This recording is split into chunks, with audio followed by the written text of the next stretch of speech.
Hey everyone, how's it going tonight?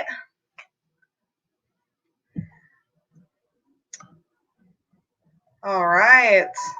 You want to go ahead and do an introduction there, Brandon? Yeah. Am I introducing myself? I hope everyone knows who I am. Yeah, yourself. That's who you're introducing. No. Yep, because no one knows who you are. That's what I thought. Yeah. Hi guys, my name's Brandon, and I like snakes. No. We're gonna have a dude on that I've actually never met in person, but for a long time I did not know that. I've been looking at what he's making. Yeah. No, I never met him in person. I think we've DM'd a bit, and I've been looking at snakes for a long time, especially when I saw like the Xanthic clown, two of my favorite morphs, and one I was like, yo, this dude needs a follow on Insta. So I would like to show you guys the man, the one, the only Shelby Mershon. Hey, how's everybody Shelby, doing? Good. How are you guys? What's up, man? Good. Awesome. Over here, staying warm in southern Oklahoma with all these feet of snow and everyone freezing. We don't have that much. How's it? About a foot. Yeah, I was gonna say you guys didn't even get that much being all the way up there. You're in Ohio. Yeah, right? I'm right outside Columbus. Oh, okay. I'm originally from Pittsburgh, Pennsylvania, so I know 4 hours exactly away. I know exactly where you're. I used to head out that way to skateboard when I was a teenager. Actually. Okay. Yeah, man. Cops over there used to always take my board. It sucked. Yeah. Oh man, everyone's real pumped to see you in the comments, dude. Oh yeah. Everyone's saying hi. Honey Reptiles, Buckeye, Interstellar. Dude, you're like, yeah, people are loving you right now. You're a celebrity, so, man. Shelby, why don't you tell us a bit about yourself, dude? Say that, Brandon, again? Oh, why don't you tell us a little bit about yourself, who you are, what you do, what's your day job? Yeah. No one ever talks about their day job. So I do a little bit of everything that way. I was into the snake stuff back in 07, 08, got out in 13 due to moving from a house, not having a facility. Got back in 2016, and here I am today still. Been killing it ever since. I do my best. Yeah, you have, dude. Whenever, because I work with VPI Xanthics, right? And so people will hit me up, and they're like, hey, are you trying to sell any Xanthics? So I'm line breeding, for my quality. And I know you work with the same thing, so I always tell them, no, but who has some good stuff is Shelby. And something they always say to me is she nice? And I'm like, you've probably been getting this your whole life. Dude, it goes both ways. It's all good. It actually goes back to, I'm a classic car dealer it's my day job. Is what I was born in a family business. That's what we've done for 40 years. So that's what I do during the day. And then obviously the snakes are in the evening. But like I was telling Liz a little bit prior to this, I actually end up going part-time at the shop out of 40 years of being in a family business that's been going, and to do more in the snake business. Good stuff, dude. Awesome. Congratulations. That's no, for real. That's a scary step to take almost. It is. Definitely. To move away from the comfort of like, okay, this is 4 decades of sustained income. I have a rhythm. I know what I'm doing, to something you love, but a market that can be quite volatile at times. Sure. It can be. Yeah. So I have a good I got a good personal question I wanted to ask you. Because like no, nothing crazy. I always send people your way, and they always ask, I tell them, oh, go talk to Shelby Mershon. And they're like, oh, is she nice? Will she be nice to me? And I'm like, it's a he. So I need to know, Who named you? Why did they name you that? If you could change your name to anything, what would it be? Okay. So being in the classic car business, I'm named after the car, after Carroll Shelby. And Okay. that's kind of how it stuck. I've never thought of that question, Brandon, in the aspect of what my name would be if it wasn't what it is. It's a good one. What would you want to make it? I like the name. I'm good with it. I don't really have a change. Yeah. Good stuff, dude. That's good shit. Hell yeah. So I don't, I've always gotten that. I'm used to it. I know it goes both ways, but there's a lot of names that go both ways, so, that's one side, but, For sure. I don't know. I've got a boy named Giovanni. My daughter's name's Aubriana, so I like odd something, names that you don't hear often. I know Miguel's daughter's name's Aubrey as well. But I don't know. I really don't know. I don't have an answer for that, to be honest, of what I would change it to. Dude, that's awesome, though. Yeah, dude. Yeah, and I think that's a hard question. Like, I wouldn't know. Someone asked me what I'd want to change my name to. I'm like, I don't know. It's always been my name. It is what it is. That's right. Yeah, you're used to it, yeah. I'm not so big on common names, I like difference, so I could probably come up with something. I'd have to put a little thought into that. It's a big decision, man. We're changing his name. No. I know, right? It's like, might be permanent. So you want to just whip off the top and be like, well, I don't know. It might stick. So I have a really common name, Brandon Hernandez. Brandon is just typical blue collar white dude, and Hernandez is just Spanish for Smith, right? So it's not actually Spanish for Smith. Every guys, it's an analogy. But being in the Army, I've seen people with crazy names. Like I met a dude whose name was Death Rage, like Death hyphen Rage. Yeah. Yeah, I've seen. I don't know if I would probably want a name change on that one. Yeah, yeah. I went from Liz Dewey, which is always translated as Liz Doomy in high school. That was always, that's what it was. And I married into the last name Schmuck. So I didn't really get much better. It kind of just stayed fairly consistent. So I'm a Schmuck now. But the worst name I've probably ever heard is I went to high school with a girl named Nemesis. That was her literal name. And I was like, it almost makes you feel like, what? Your parents are literally naming you their nemesis. Like, yeah, right? Know, people called her Nemi for short, which turned into kind of a cute nickname. It was different, But yeah, legally her first name was Nemesis. So no, wouldn't be a fan of having my parents call me that. I know that. Yes, yeah. So, but going back a little bit to like the classic car thing, Shelby, how do you feel about, Brandon was talking about the ball python market being very volatile. Do you feel like there's any crossover in the markets as far as ups and downs and spikes, or are classic cars kind of always a big deal, or how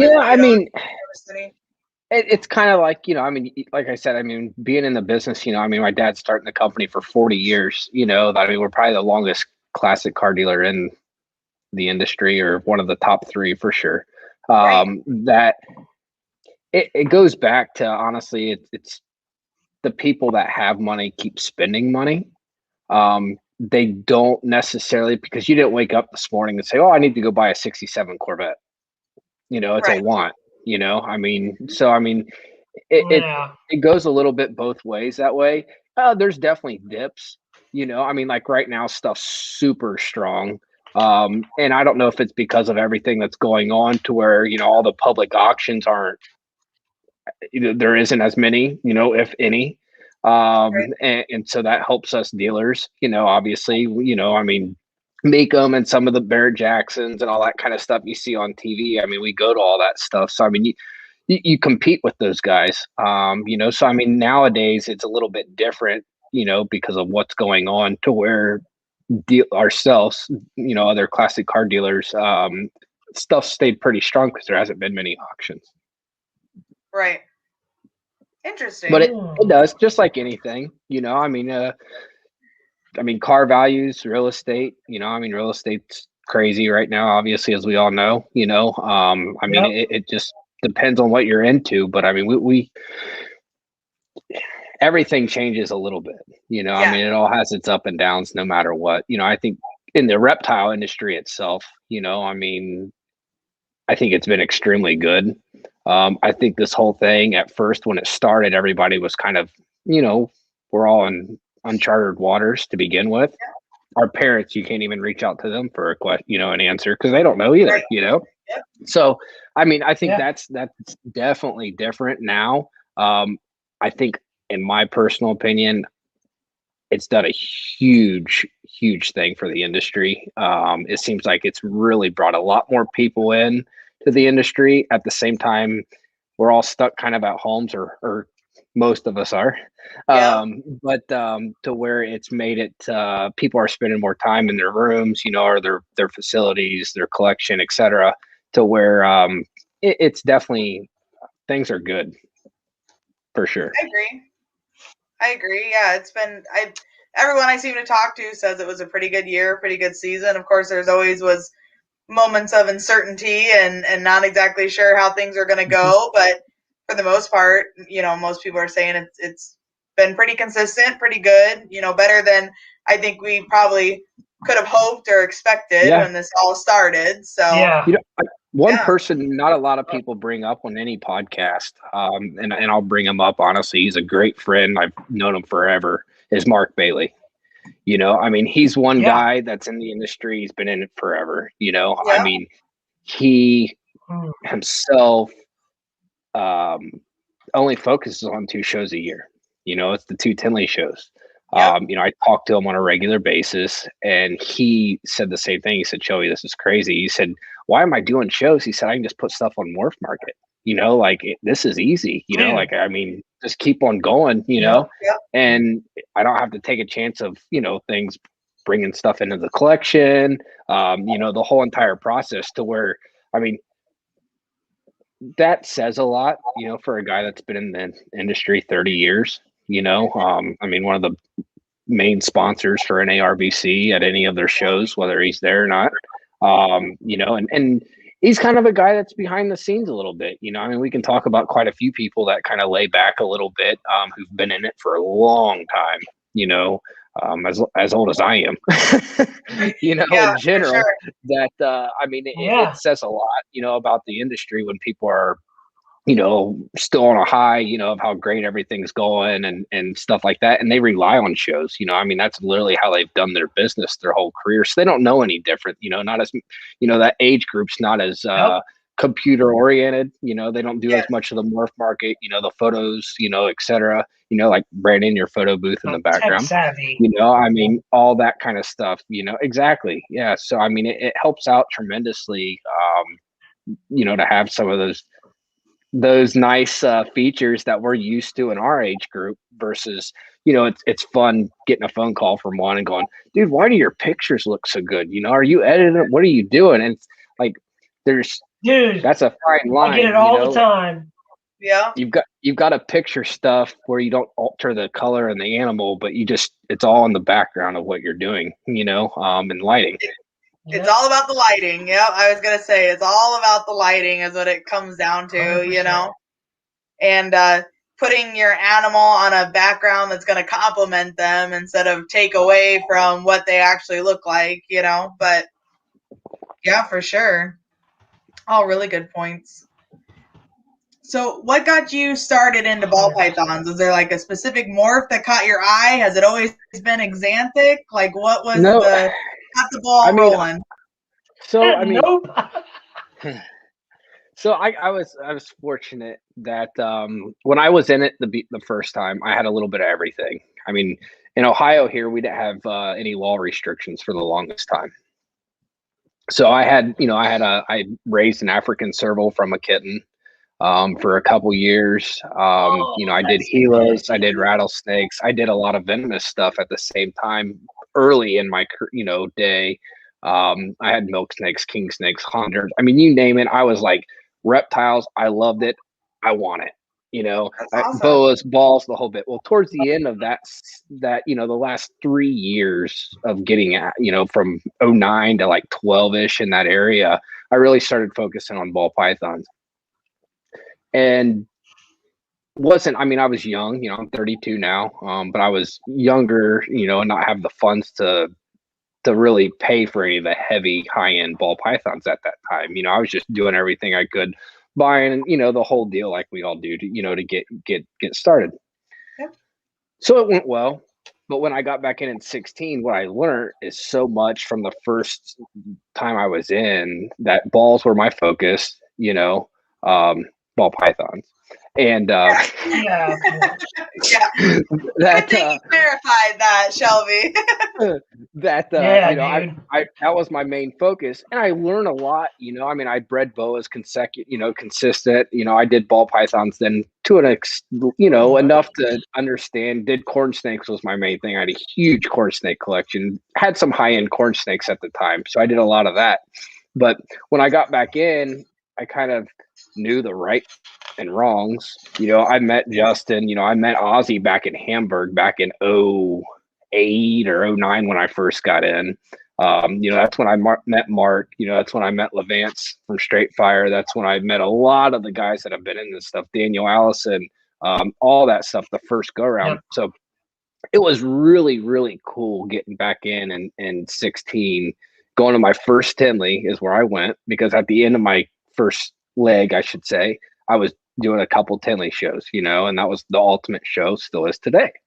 Yep. So when I got back in, I've always got hobbies, so I'm always playing with stuff. I'm a big watch guy as well. So I kind of took all my snake money, put it into some watches, doesn't cost anything, it's sitting there. It doesn't, so when I got back in 16, sold some stuff, watch wise, went up to Tinley and just went crazy. And that's when it was cool walking in for the first time and seeing some of the guys, that they look just the same, you don't forget certain faces, so it was like really cool to say hi. What are you doing here? What are you doing back? Like the whole bit. And it just boiled from there. My main focus was clown. I did enough talking to people and things when I was getting my feet wet, getting back in, that I knew I wanted clown as my base form of my every project, or almost all of them, right? And I knew a recessive was where it was.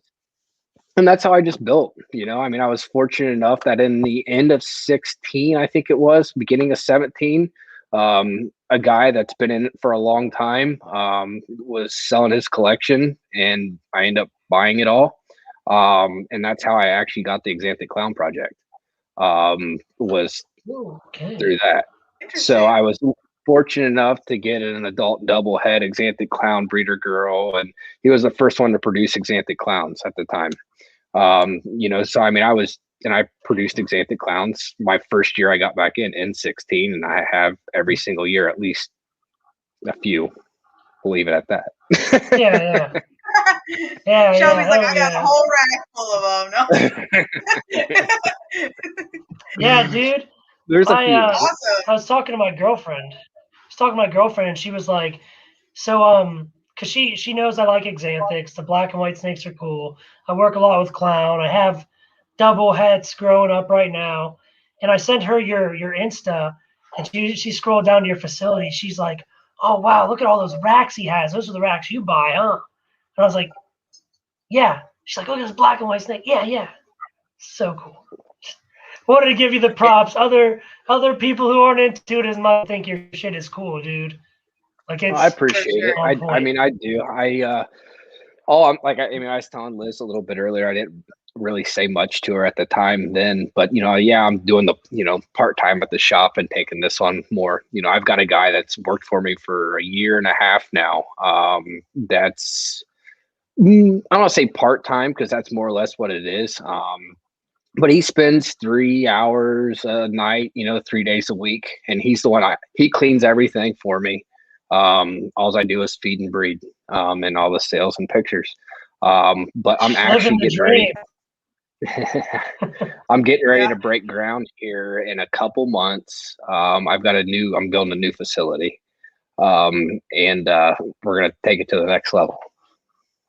Yes! That is so awesome. Yes, congratulations. Congrats, that's like a dream, man. Yeah. Here's Shelby comes in. I got back in, went to my first Tinley, dropped a bunch of cash. Here I am 6 years later, going full time. Like, you're just doing rocking it. I'm trying, but it's my passion. I really like it. I mean, it's funny that anytime I get stressed or anything, it's just fun to go out into the room. It's just quiet. It's warm, obviously, at all times. And it's they don't talk back. They might bite back, but that's about it. So it's fun that you don't have to argue with the snake to do something. I mean, you kind of have control that way, so that's kind of fun. But no, the new facility is going to be a huge jump, big time. I mean, it's a 50 by 60 building, and I mean the whole entire thing will be. Oh, wow. That's big. Yeah, so walk-in incubator, the whole entire bit. So it'll be fun. Yeah. So it'll be the size of a full-time operation. Is what pretty much, yeah. So is it on your property? Like, do you have land? Are you building it where you're at? Awesome. Even better, right? But it's just right outside the door. Lucky. I've got 40 acres here, so I've got an actual building now. It's a 40 by 50 horse barn. That's got a 13 by 24 room in it now, and that's what you're seeing like on my Instagram. Is that particular room? So it's a room built inside of my 40 by 50 barn with 4 stalls and that kind of thing. But the new facility will actually be on the other side of the property, right close to the house. And it'll be kind of a car garage in the front with a, the snake room's going to be in the whole back side of it. But it'll office, I mean, the whole entire bit, it'll, there'll be a complete supply room, I mean, the whole entire, I'm a neat freak. I'm super OCD, to where like things drive me crazy, to where like I have that now even at the room that I've got. So nothing's on the racks in the room or anything like that. Like everything's got a spot. Right. Yes. Yeah. Yeah. We're getting there. I'm running out of space is my biggest problem. So my storage is on top of my boa cages right now, but it's got like the fancy like cover so no one can see it. So I get that. Yeah.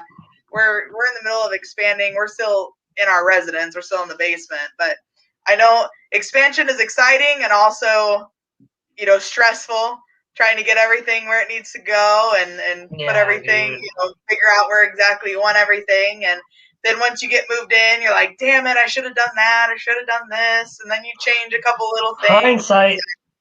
Yes.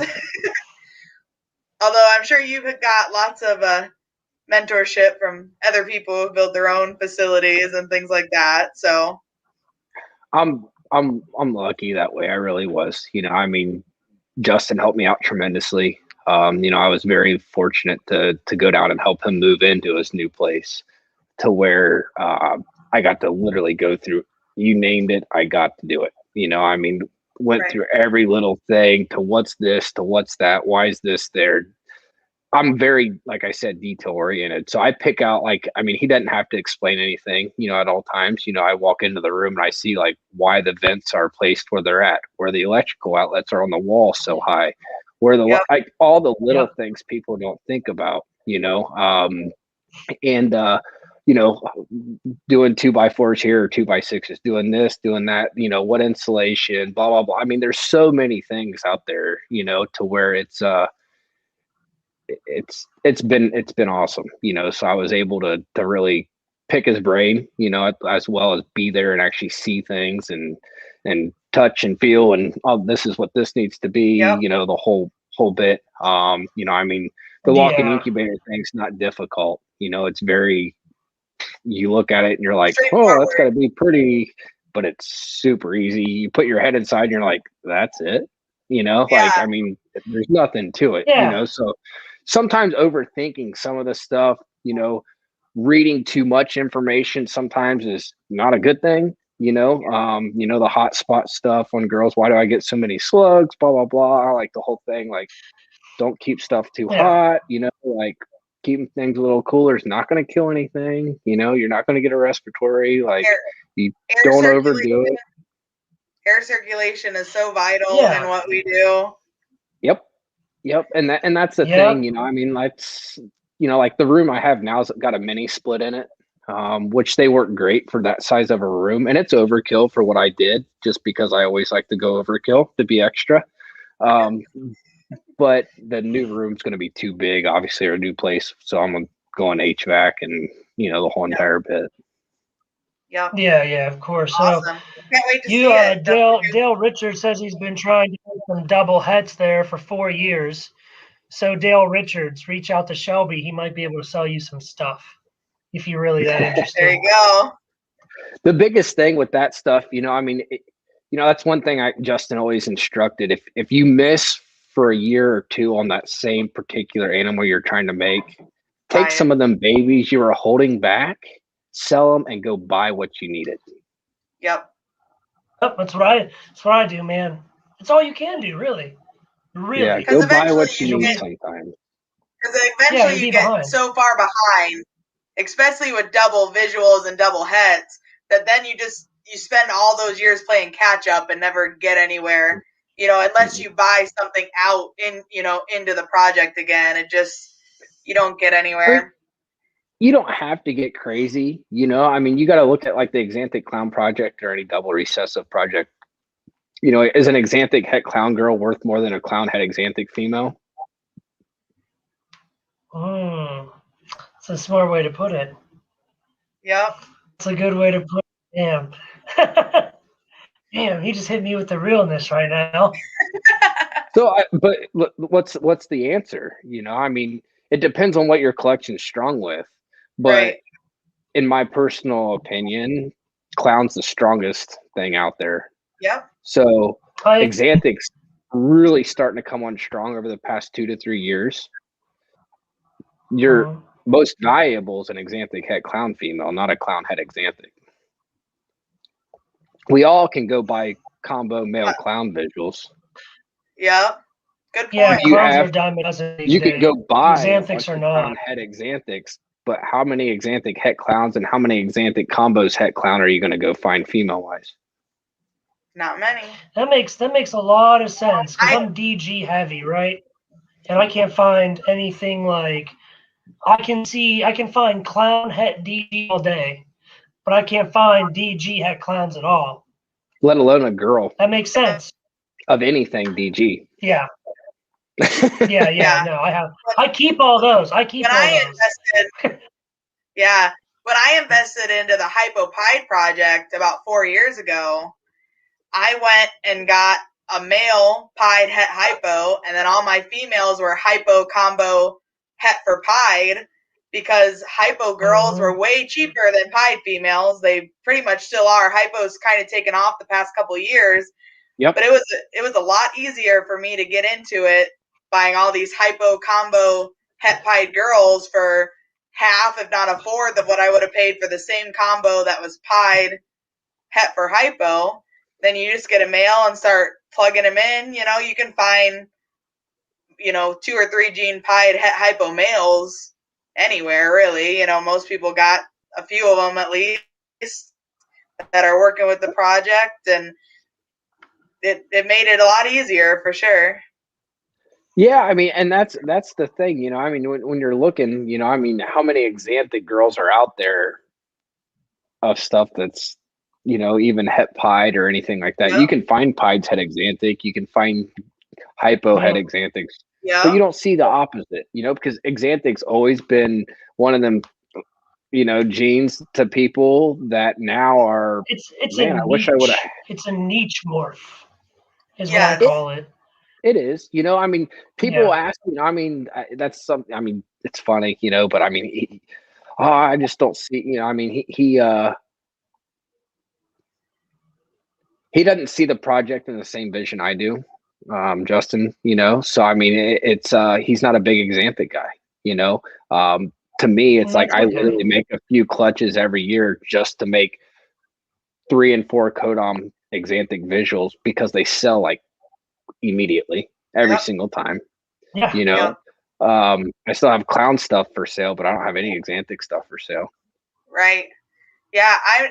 When I got into it, I went with clown. It was clown or Xanthic were the two kings going head to head when I got in 6 years ago. And, we decided to head with clown, but, obviously clown took off, and now, like you're saying, you've got Xanthic that still people want, and it's amazing, but you can't find it anywhere. Mm-mm. Oh, I can't even keep them. I'll hatch Xanthics and cut the clutch on camera. I'll cut the clutch live, post a video, and as soon as I'm done posting the video, I go into my DMs, bam, bam, bam, bam. It's like, if there's 8 eggs, I'm going to keep like 1. I'm just, the first 7 people to hit me up are going to get those snakes. I can't keep them. They sell like crazy. No, I sell Xanthic stuff faster than anything else I've got by far. That's crazy. I have the past few years, I mean, it's always been the stronger one. Have you seen, I love this. Have you seen the MAGA, the MAGA sticker? Mm-mm. So no. John Dagg had the sticker made, and it's a ball python's head with Donald Trump's hair on it. And Donald Trump's thing was "Make America Great Again." Well, John Dagg's thing is as make MAGA. Xanthic Make great again. Great again. Yeah, dude, it's so fucking good. That's awesome. So funny, man. You got to hit him up for one of those. Yeah. Yeah, I picked one up at Arlington. John's an awesome guy. It was a good one. Yeah, I really like John. We actually, if I get together with John Dagg, we talk nerd stuff and video games more than we do snakes. Yeah. There you go.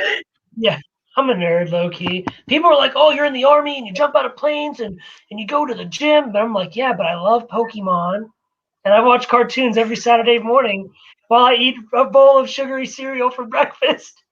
I'm a child. Yeah. I'm a big kid. I can't help it.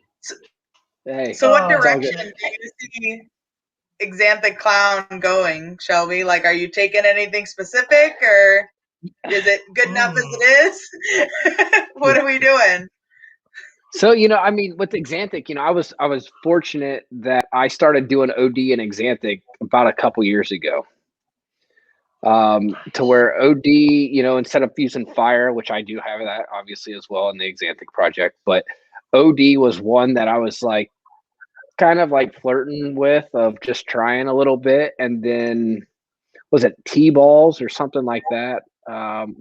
What is it on Instagram? Who did the OD Xanthic pied, like by mistake somewhat? They're out west. I know what you're talking. I've seen it. I know what you're talking about. I don't. But his is SK. Remember who. He's TSK. But he. TSK, yeah. He was the first one, and it's like, I feel like I did the right thing. I mean, I think Xanthic's definitely a big pattern gene. I mean, in the aspect of putting pattern in Xanthic, I should say is more of what I've been working on. Not so much color stuff as much, it's, you got to watch doing too much. You start putting, like, I've tried to take pastel out of Xanthic and kind of do it without. So like doing OD and fire stuff now. Cypress, I mean, I've definitely played with that in the Xanthic Clown project. I've got quite a few things that way. That I think Cypress will be a cool gene in the Xanthic Clown project. I mean, there's so much I've got cooking in the aspect of the Xanthic Clown project of making, OD Batman Xanthic Clowns and like all kinds of, things along those lines, of using some pattern genes as well as one highlighter gene, in the Xanthic Clown project. Yes. OD Inchy spot nose stuff, I mean, got Cypress spot nose yellow belly double head Xanthic clowns, and there's a lot of stuff that I could play with in that particular project. So this year will be interesting to see. That's because so badass. this year will be interesting to see because I've got some really, like we were going back talking about, I've got some really heavy end males clown combos, but I've got a lot of Xanthic combos het clown breeder girls. That's awesome. Yeah, very cool. So yeah, taking a couple steps here is that make Xanthic great again sticker. I like it. I love it. That's awesome. You pulled up the blog. There we go. Yeah, I got one of mine. Yeah. Oh, is that off of my? Is that mine or yours? There it is. This is yours. Yeah. Yeah, that's MAGA. Yeah, I can see that's my hardbacker. Yeah, dude, hit up JD, man. He'll definitely he'll hook you up with one of those. I know he only got a certain amount made, I believe, but yeah, they definitely were limited. Cool idea, fun little playoff there. Oh, for sure. Yeah, John's awesome. He is. It's fun, you know. I mean, the first few times I set up at any NARBC show, I was right beside John. And he's always awesome, fun to I love John, dude. That's awesome. Is. John's a good dude. John's only about an hour and a half from me. Yes. Say that again? Oh, he does live close to you. Yeah. John's only about an hour and a half away from me.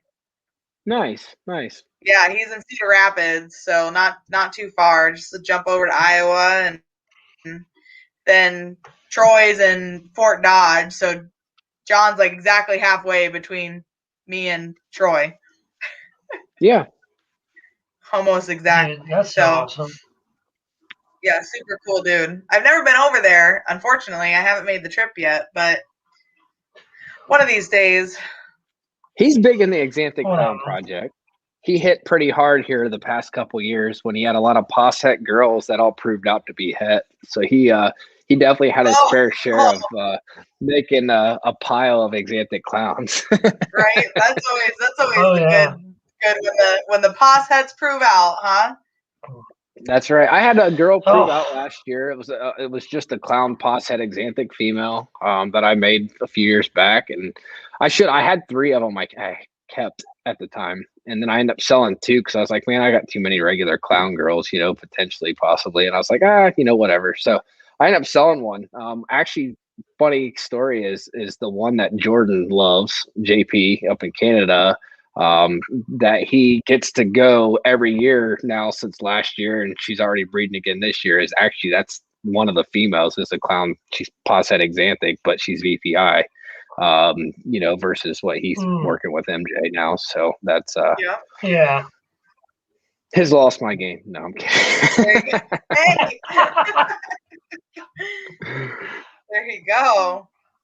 It might prove out. I don't know. And that's what I told him. You know, I mean, he just needs to buy like what I said. I said, just buy an Xanthic clown male and just run it through her and find out. You know, worst case scenario, it's going to work or it's not.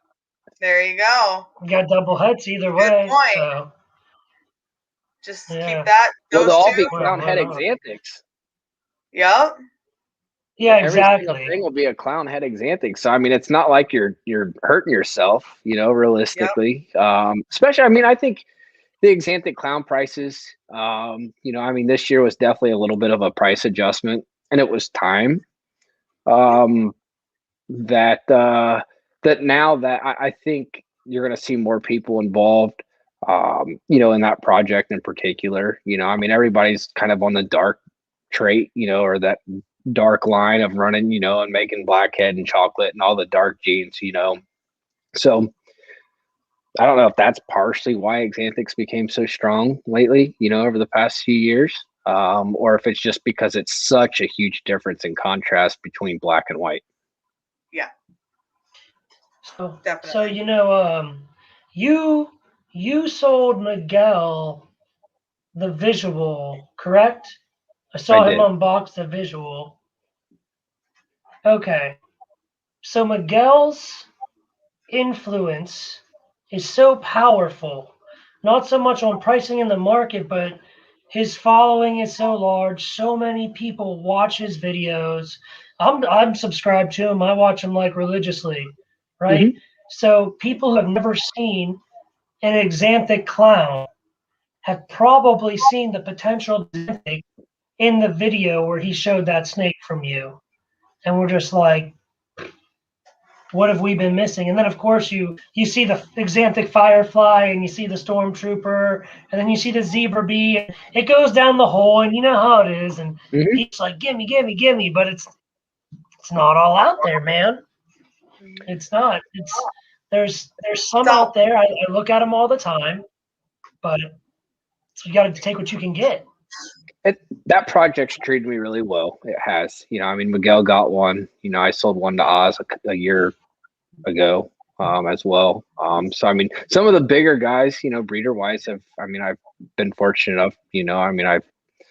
I've only sold one exanthic clown female to this day, to be honest with you. And in all truthfully too, I mean, my odds over the years of it making visual exanthic clowns, it's been really male heavy. I mean, I've made quite a few visuals in general, but ratio wise, you're probably talking like 1 in 8. Wow. Like it's been really, I mean, I made 6 exanthic clowns or 7 this year, and I only had 1 girl, period. Everything else was a male.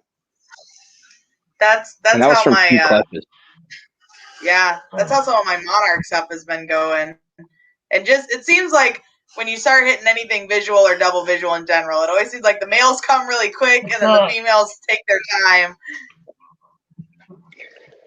Yeah, that's a great. Be a male, and then it's a female. Right? Exactly.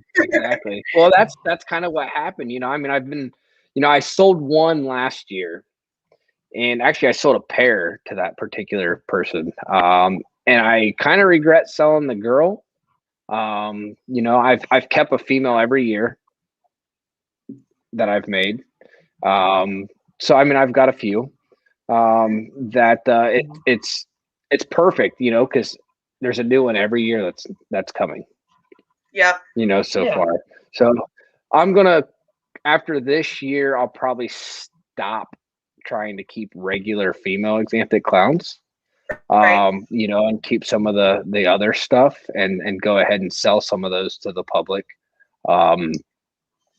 It's just been a good project. I mean, it really has. I mean, I get a lot of interest, get a lot of everything with it. I mean, it's good to, you can use it in many ways. I mean, we all do a little bit of trading and stuff like that. I mean, it's how it works, but so it's been good in that position too.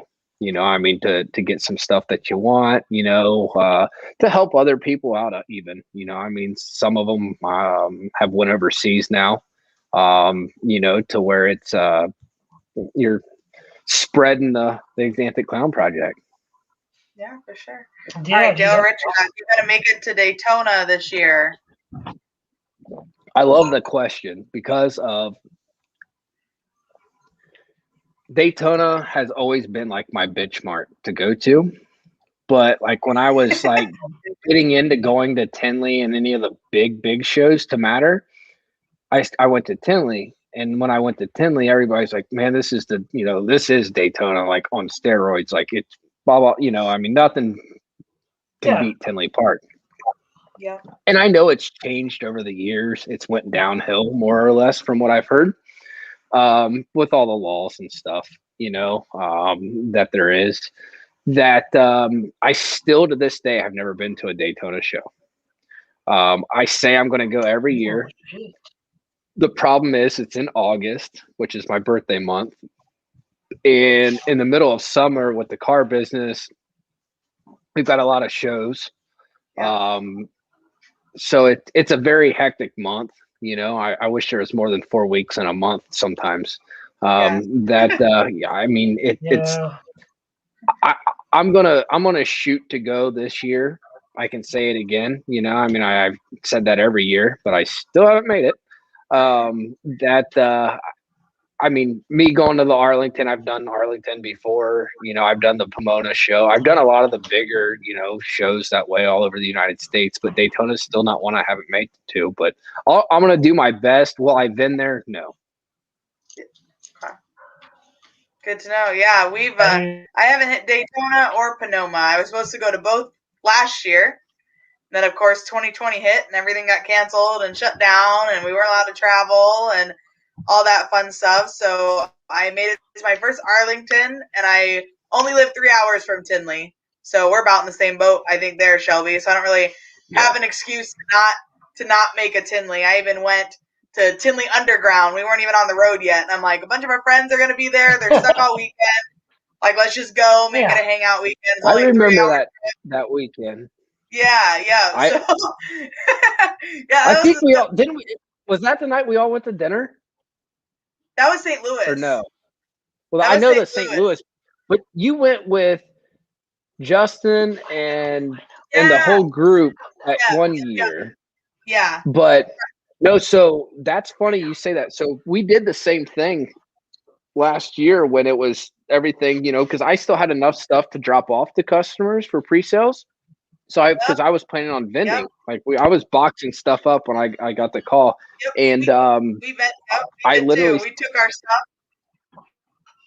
I still went, dropped stuff off to everybody, stayed that night, did our normal thing, go to the, you know, our Giovanni's or what Giovanni's, whatever the pizza place is, you know. Shitty and then Chicago left Saturday pizza morning. that everyone think is so amazing. It's the worst Chicago dish I've ever had. Damn. It's a chain.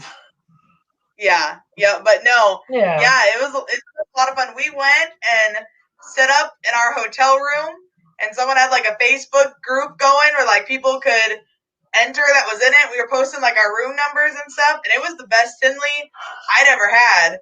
I mean, there was like 5 vendors to buy from, and the people that were stuck there all weekend was like, well, shit, I came here to buy something. And so they did, you know, it went pretty well. That's old school, staying at a hotel. It was very old school stuff. Very chill. People banging on hotel doors at like 3 a.m. It was nuts, but the typical Tinley entertainment. Yeah, typical Tinley. Except we were all all set up in the hotel rooms. It was definitely interesting, and you know, there's a lot of people who had been in the industry for 25, 30 years, and they're like, "This is how we used to have shows." Yep. We would all set up in our hotel room. Yeah, that's old school. And people would come to knock on doors, and then so it was kind of cool to see how people used to do things, and I mean it was interesting. It was different. It was a lot of fun. I'm glad we decided to go, but 2020, man. I hope this year, I mean that right, that I hope we can stuff can get a little bit more back to normal, to where we can all get shows. Me living in Illinois personally, I'd love to see Tinley back in the fall, but Chicago is still shut down. I mean, the public restrooms aren't open. You guys have a great governor. That's crazy. Oh yeah, he's just wonderful. Yep. He's like the pride and joy of everything that is wonderful. God, don't even get me started. We would be here. Move, dude, just get out of there. Just move. We're trying. Just get out of there. We want to move. We want to move to like Southeast Tennessee, North Carolina, like right on the border, somewhere around there. Come over my way. Yeah. Yeah, even that. Yeah, even just anywhere but Illinois. We've even talked, because like I said, we're 5 minutes from Iowa. We've even talked just jumping the border and, living there for 3 to 5 years, and then. Is that a Mexican joke? Are you making fun of me? Jumping the border? Is that a Mexican joke? Just kidding. I don't fucking care. We drive across that bitch. Yeah. We just drive across it. No, so out of curiosity though, Shelby, because you said you've never been to Daytona. I've also never been to Daytona. I'm pretty old school. I've been to the Orlando shows, but I've heard horrible things about Daytona.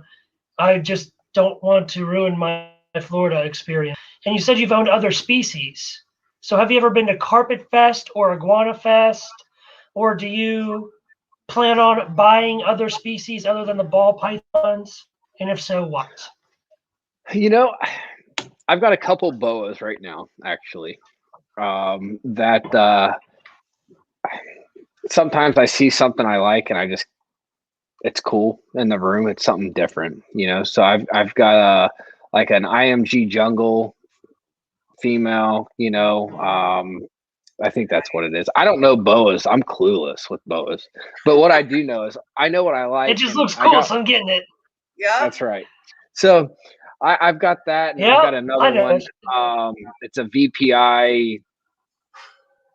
I don't know. It's all black, and it looks like just a badass looking boa is what it is. You know, a good friend of mine that's local to me, and I think Liz, you've actually met him. He went with me a couple times to Tinley. Brett Eby. Oh yeah. He's big in the tri-stripe stuff. Yep. He's really done a lot of higher end boas, and that's so I get some stuff from him, you know, on the boa thing. And it's just more for fun. Honestly, it's something different. You know, it's like tonight I talked to him earlier, and he wants the one female back, and you know, I don't know. I mean, it's not my thing of to keep, you know, to breed and like actually do or pursue to a big standard. But I appreciate them. I appreciate all this stuff. You know, I mean, probably the only thing I'm going to like definitely pursue, and I keep telling myself this over the next year or two, is I'm going to get back into the Gila thing for sure. And yeah, I had a few of them before, and they're just so freaking cool. You know, I mean, they're like a bulldog of lizards. You know, they're really slow. You can't feed them a live mouse or a rat or anything. They can never catch them because they can't even run quick enough, you know? So, yeah. Like, but they're so cool. It's like the gargoyle. I don't know. They're just like just a really neat animal. They are. They're very cool. I mean, that's one thing I definitely wouldn't mind getting, like a nice little, you know, like 1.5 or 1.4 or something, you know, of some Gilas, you know, just to have. I mean, that's in the new facility, you know, it would be really neat to have something a little bit different, you know, and that's kind of why, you know, like the boa thing, like certain stuff sticks out, the red dragons and some of the real crazy looking boas, you know, that I would like to have just honestly as room art, you know, like have onesies, twosies of certain little things and that side of things. But the Gilas is something I would like to try to actually do something else with, you know, besides the balls. Very cool. Yeah. Yeah, of course. So there you go. IMG jungle call albino. That's correct. Is what Buckeye thinks. He's right. You know, I know your collection better than you do. I don't know boas at all. That's the thing. I really don't. Like, I mean, I know. I just never put my head into it to like. I mean, I know I could learn it, but I've really never. Yeah. The problem I have is if I get into something and I really like it and I like the boas, then I'm going to end up looking up and I'm going to have 20 freaking female boas sitting. And that's like 140-foot wall, you know, or 12 foot or 30, whatever, you know, 6 foot cages times 3, that's 18 feet. You're going to have 5 high. There's 15 right there, you know? Yeah. I have about 7 boas. We breed on a very small scale, about 2 to 3 litters a year. And it takes up a 18-foot wall in my snake room. You know, it's crazy. Hognose, baby. Well, shovel-faced worms. That's where I'll be going. So a lot of the ball python breeders have really been dabbling in hog noses, and they've all been telling me that their hogs are selling better than their balls. Yeah. A little intermittent. Yeah, so I was at, what was it? The Herps Longview show last month, and I see Tom Harbin there. This is good publicity, Tom. I don't know if you'll ever watch this. Right. This is good publicity. So Tom had an Arctic, what was it? It was called a Yeti Snow, I think. Tom, please comment down if you get to watch this and correct me if I'm wrong. So the Yeti snow is a super Arctic lavender albino exanthic. And I was just like blown away. And it was just like this snake looked so much. And he had it priced for $3,000. I don't know anything about hognose prices by any means, but I would have, knowing what I know about animals and having the expensive taste that I do, I would have paid more than $3,000 for that animal, just off the look of it. Straight up, it was that sick. For sure. And Anna, yes, Tom is one of the best. He's like the old grandpa in the industry that everyone just loves, you know? Like there's just no bad, nothing. So yeah, he's awesome, dude.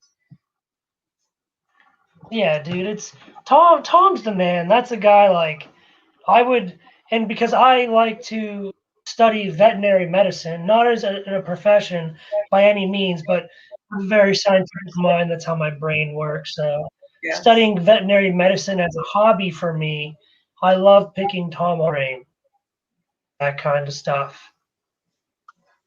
So the next big question, Shelby, is cryptic or puzzle or both? Say this one more time. Cryptic, puzzle, or both? As in, do I have it or what do I like? Both. Let's do both. Since you offered, let's do both. What do you have and what do you like? All right. So puzzle-wise, I have one animal. It's out on a breeding loan. I got from Ozzy a few years ago. That's it of puzzle stuff. I like it. I appreciate it. I don't have anything negative to say about it. It's different. It's cool. It's got its own characteristics like anything does. Cryptic stuff was kind of a fall into, honestly. When I bought that collection, when I got back in, there was a DG girl in the collection, I should say, a sub-adult female that came from Mark and Kim Bell, which is where it all started. And that's where I literally, being clown oriented, I ran a male clown combo to that girl and I got these crazy looking things. And I asked a little bit and Justin brought up, he said, oh, it looks kind of cryptic. Like, well, at the time, 2 years ago, I didn't even know what cryptic was, or I've never heard of it. You know, I've heard of Harlequin a little bit, which they say is similar. I don't know. But that's kind of how it worked. And then I bought a cryptic yellow belly desert ghost male 2 years ago and made a few double het things. And that's kind of why, or how the whole cryptic krypton, you know, I mean, so that's why it's difficult because like those animals I've got for sale, for example, in Morph Market right now, you know, there's a pastel krypton, there's a krypton pen, there's a krypton pen white yellow belly. They're all males, except all the girls. Mm-hmm. And but it's the whole allelic thing, you know, how it works. I mean, really, they're kryptons, they're not cryptics. You know, I mean, it was for example, it was a yellow belly or cryptic yellow belly DG bred to a lemon blast clown last year, and that's what created those few animals that you see on Morph Market. So obviously, they're all 100% het desert ghosts. Yeah, they show signs of cryptic. I mean, the whole thing. So I mean, really, they're kryptons. You know, but that's a really unique new project, you know, of how it works.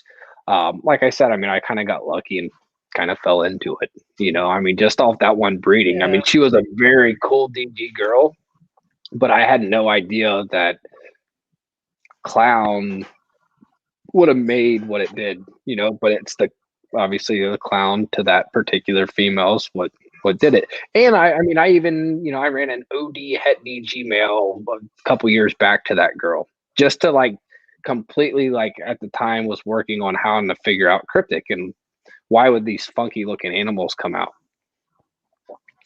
I made some amazing orange dream desert ghosts, but they weren't cryptic, looking, you can't tell. So it didn't have, there was no interaction. So everybody's asking, at the time, and I said, this is what I did this year. This is what happened. This is what I did the following year. This is what happened. As things progress, obviously we kind of are starting to reveal the potential of what the project has. It's a little hard to process for some people that haven't been in genetics for a long time. I have not tried to do anything too crazy beyond what you see now. Yes, there's breeder girls on the shelf almost, now to where, it'd be nice to get my hands on a good combo DG clown male, and a few things along those lines, because then it's a plug and play. So I've done good that way. Exactly. I've ran that Cryptic YBDG male to some Xanthic stuff over the past year or so, to make some DG Xanthic stuff. But again, you don't see Cryptic or anything in there.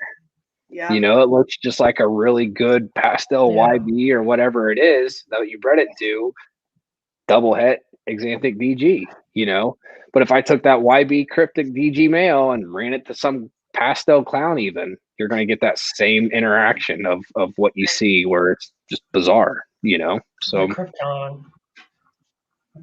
yeah, so it's cool. And it's hard to price that stuff, because that's something I've always struggled with in general, because of some of the stuff that you can't really go and research and get a price on, You can't find it. So that stuff, and I think that's why it's been a struggle to sell some of those particular animals. I've never really pushed hard on it. But to sell a pastel Krypton het desert ghost, cool. Don't get me wrong. Great potential, but yeah. Well, and like you said, I think the people that are, they have trouble wrapping their mind kind of around what exactly the cryptic and clown and Krypton interaction is. It's hard for them to see where they want to take a project that they have issues figuring out, themselves. And just like it seems very Desert Ghost name. People didn't like DG because of the name. Because of desert. Exactly. Yeah. Yeah. Yeah. So we've talked a lot about. My dog has anxiety. He's tripping.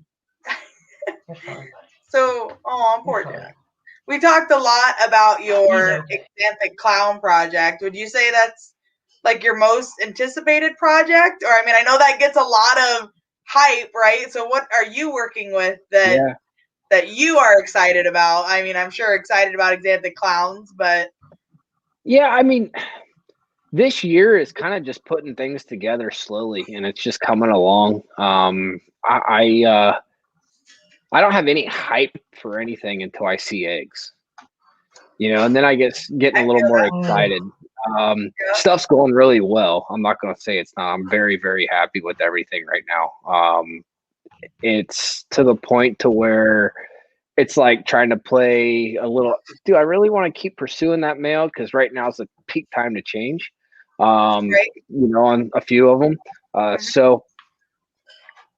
There's Pompeii should be this year for sure. I didn't have the option. I could have last season, but I didn't, only because the male was a little on the smaller side to push, and I didn't want to.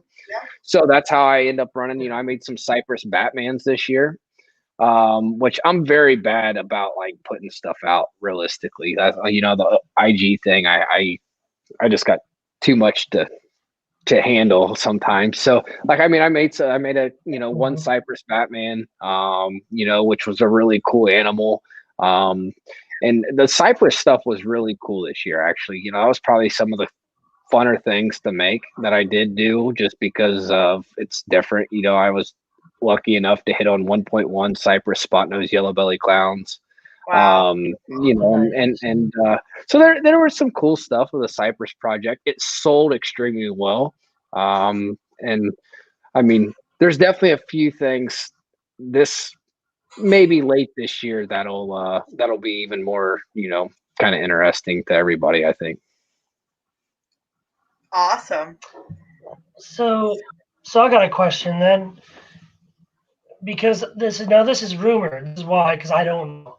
I'm one of those guys, like, I want to see it for myself before I know, but since you've seen it, so I've heard the Super has some pretty bad wobble issues, and we already know about the Powerball. Do you see any issues with the Cypress Spot Nose combos, or are they like good to go? Yeah, that's I'm glad you brought that up, because the same way, yeah, Spot Nose, super form, super cool looking animal. It might live a year, it might live 2 days. We don't know. We don't know why, no one does, I don't think. I mean, I don't have enough to tell you, honestly, an educated response that I try not to avoid it, breeding wise. Cypress and Spot Nose.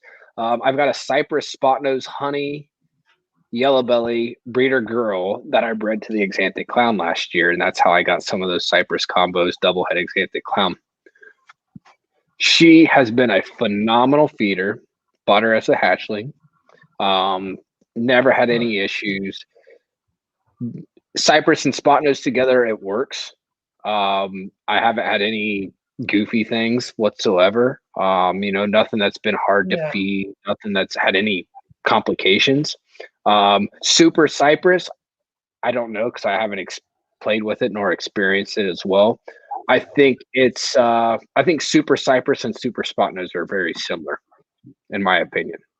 Okay, cool. Yeah, I literally had to ask, because I mean, I don't know. Yeah, I mean, Cypress and Spot Nose are really two good genes that work really well together. But complication wise on health or anything like that, I mean, I'm doing some other stuff again this year with Cypress and Spot Nose.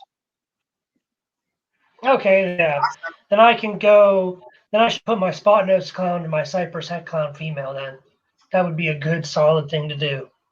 Might make good sense. Yeah. Yeah, I would imagine so.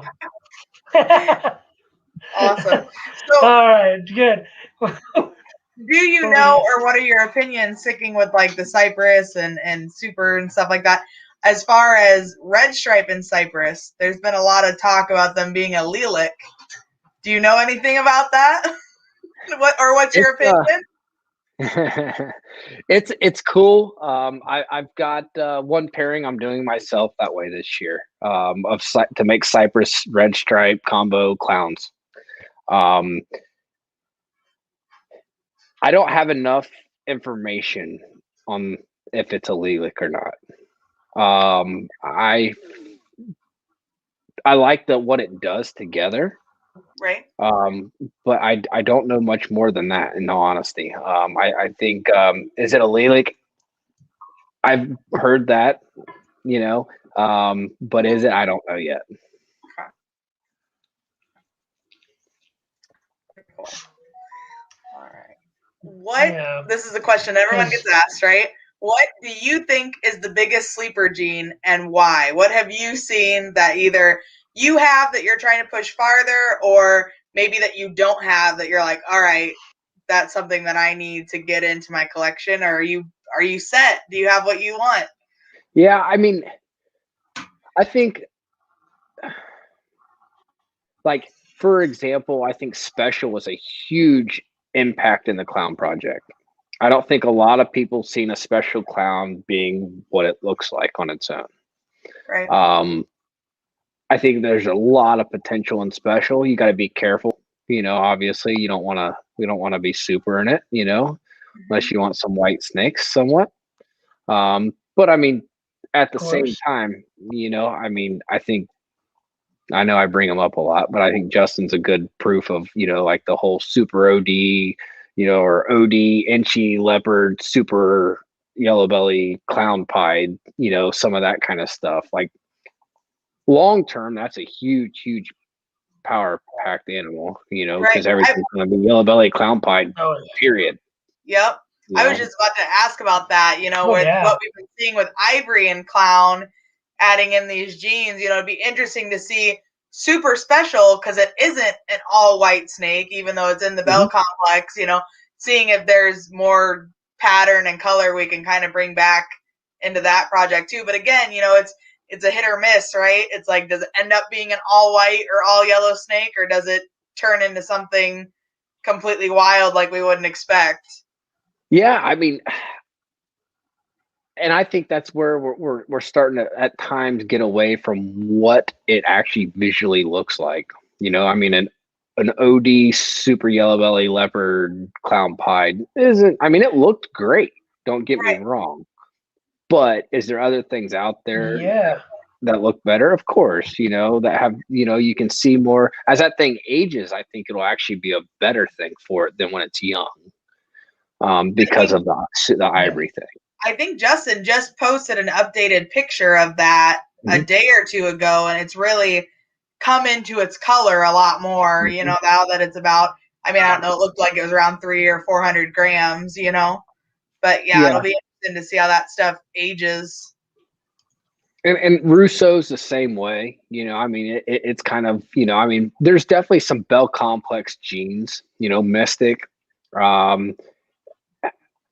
we're all learning still, you know. I mean, there's no manual and there's no finish line. You know, I mean, I still, you know, one day I think someone should name an animal finish line, you know, because there isn't one, you know. Is there? You know, I don't know. Brandon and I talk about this all the time. It's not a sprint, it's a marathon. You know, you're not trying to always hit that combo first. You know, it's about what you can build on your way there. And of course, it's always great to be the first, right, to hit a specific combo or whatever the case may be. But in the long run, journey, dude.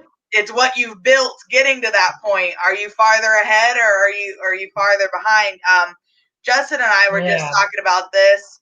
I'm technically, we were talking about the Monarch Pride project, and he you know, was talking to me about it. He's like, "You're a year ahead of me on the Monarch project," and I said, "Well, yeah, Justin, but I got a normal double het and a pastel double het.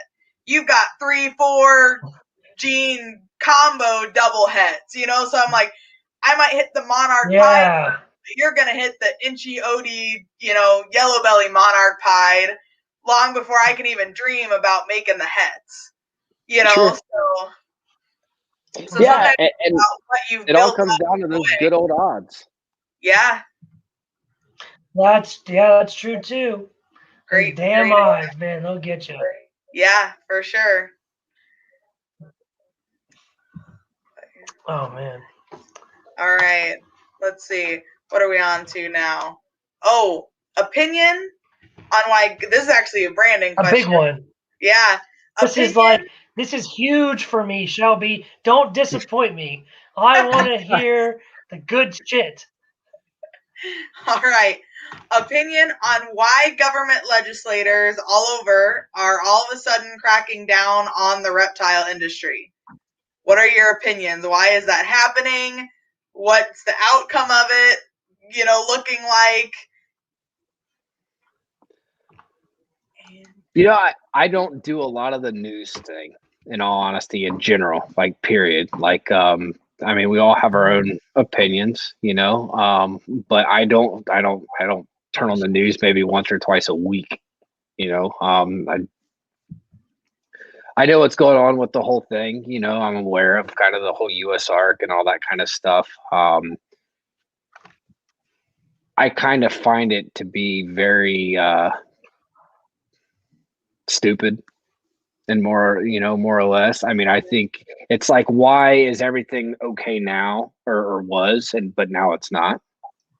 You know, so I don't have a whole lot of knowledge on that whole particular subject, but I mean, I've got a few friends in New York, you know. I've sent a lot of customers snakes to New York. So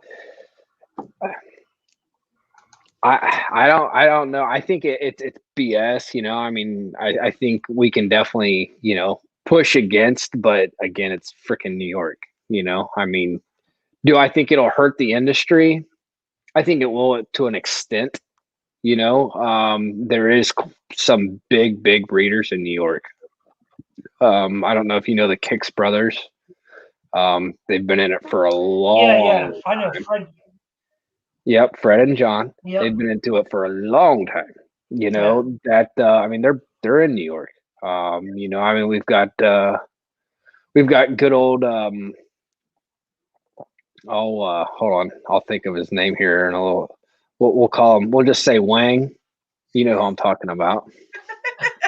Harry Wang. He's an awesome dude. Yeah. I love the guy to death. He's the best ever. But that's like, I mean, that's the thing. Like, so there's a lot of like certain people, you know, that you feel for. I don't know a lot of people in New York that are in the industry that as many as some might.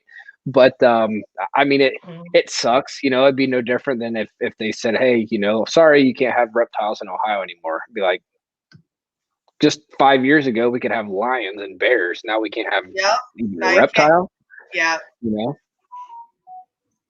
Troy made a good point. Government starts with bans and gives in to tax. So, pretty true. What I always try to tell people is it's a lot easier to keep a law or legislation from passing than it is to get it revoked. Because once they've taken away that privilege or that right, whatever you want to call it, then it's really hard to get that back, right? So that's why I feel like it's so important to put a face up now, not after it happens, not after we're having to get rid of our animals, because once that's up there, it's really hard to pull, you know, a law or ban back once it's happened. You don't hear of them completely revoking a law because people decided after it passed that they didn't like it. They're like, well, it's here now, so... That, you know, that's where we're at. I think we'll all, you know, I mean, in general, I think we'll all push hard, you know, obviously to fight against it. You know, I mean, I think we all should. But yes, the world's a crazy place, you know, and you know, I mean, it's all about the money and the power anymore. It seems like with people, you know, on the whole government side of things. So. Who knows what might happen? You know, I mean, hell, they might ban dogs tomorrow. You never know in New York. You know, I mean that state it's a great place to visit. I like the city, you know, but to live there, not a chance. You couldn't pay me anything nor give me anything to even live there. I don't care what it is. Right. Yeah. Yeah. I think the scary thing is obviously the shipping ban was in New York. But then, like, South Carolina was trying to ban tegus. Now Florida's got a tegu ban going on. You know, they just seem to be popping up in lots of different places, just kind of randomly and all of a sudden. So, and I know U.S. Ark has been on. They're just popping up so fast that they're having trouble even keeping up with how quickly stuff is coming through. They're banning salamanders. Yeah, dude, there's too many. They're banning salamanders in Alaska. And they're banning stuff everywhere. So I'm a U.S. Ark bronze member, so I get the newsletter every so often. Because right, being in the Army and being a government employee, I see the politics. Right, I'm not some low-ranking. I mean, no offense to anyone who ever watches this. That's low-ranking in the military. I'm not some low-ranking scrub. Like, I'm kind of up there. And so I see behind the curtain, and I know why things happen. I don't want to go too into detail from that because this video will get put to our channel, will get shut down. But yeah, dude. But it's I don't know. I'll put it to you like this: it truly, at the end of the day, it does come into the money thing, right? But let's say they were to ban ball pythons in Georgia. You know how much money, like, and Justin and a few other, the only breeder in Georgia, but he is probably the biggest in the state. I know he keeps his rats on the Tractor Supply pine pellets, right? Imagine how much money he puts back into his local economy's infrastructure, right? That benefits that state. Yep. If they were to make those illegal and Justin was to have to go to a different state next week, over the course of a fiscal year, they would see their numbers plummet. And they don't realize that due to ignorance. And it's not their fault. Everyone's ignorant about something. No one knows everything. It's okay to be ignorant. It's okay to be stupid. It just blows my mind that it's the truth, because there's a difference between ignorance, stupidity, and even education, right? Just because you have a college degree, it means you're educated, but it doesn't mean you're intelligent. Got to have that common sense. And I can't believe that our local leaders don't have the common sense to put together a task force, because this happened in the past, reptile legislation laws, where a task force is put together with experts to write up the law and propose it to the governing legislature, and they give the thumbs up or thumbs down with the experts backing. All right, we're going to hop off that now, because I'm going to get fired up if you keep going, dude. This must be what are your opinions on the scaleless gene or project? Scaleless. All right. Same way. I appreciate it. I think it's very cool. It would be an animal I'd have in the room for when you have people over. Hey, check out, you're a ball python breeder, but this is a scale. This is a gene, or whatever, this is a scaleless snake. Very cool to touch, feel, everything. I personally myself am not a huge fan of it. I still haven't seen that one scaleless female on eggs yet. Yeah. Yep. That seems to be the biggest thing. And that seems to be the biggest, right, like dent in that project, I guess. And it seems like if someone had that picture, in my opinion, like, why wouldn't you share it? Like, I don't think there's any way that it could hurt the project, right? If anything, it would it would help it. Yeah, exactly. Yeah. Like I said, I appreciate it.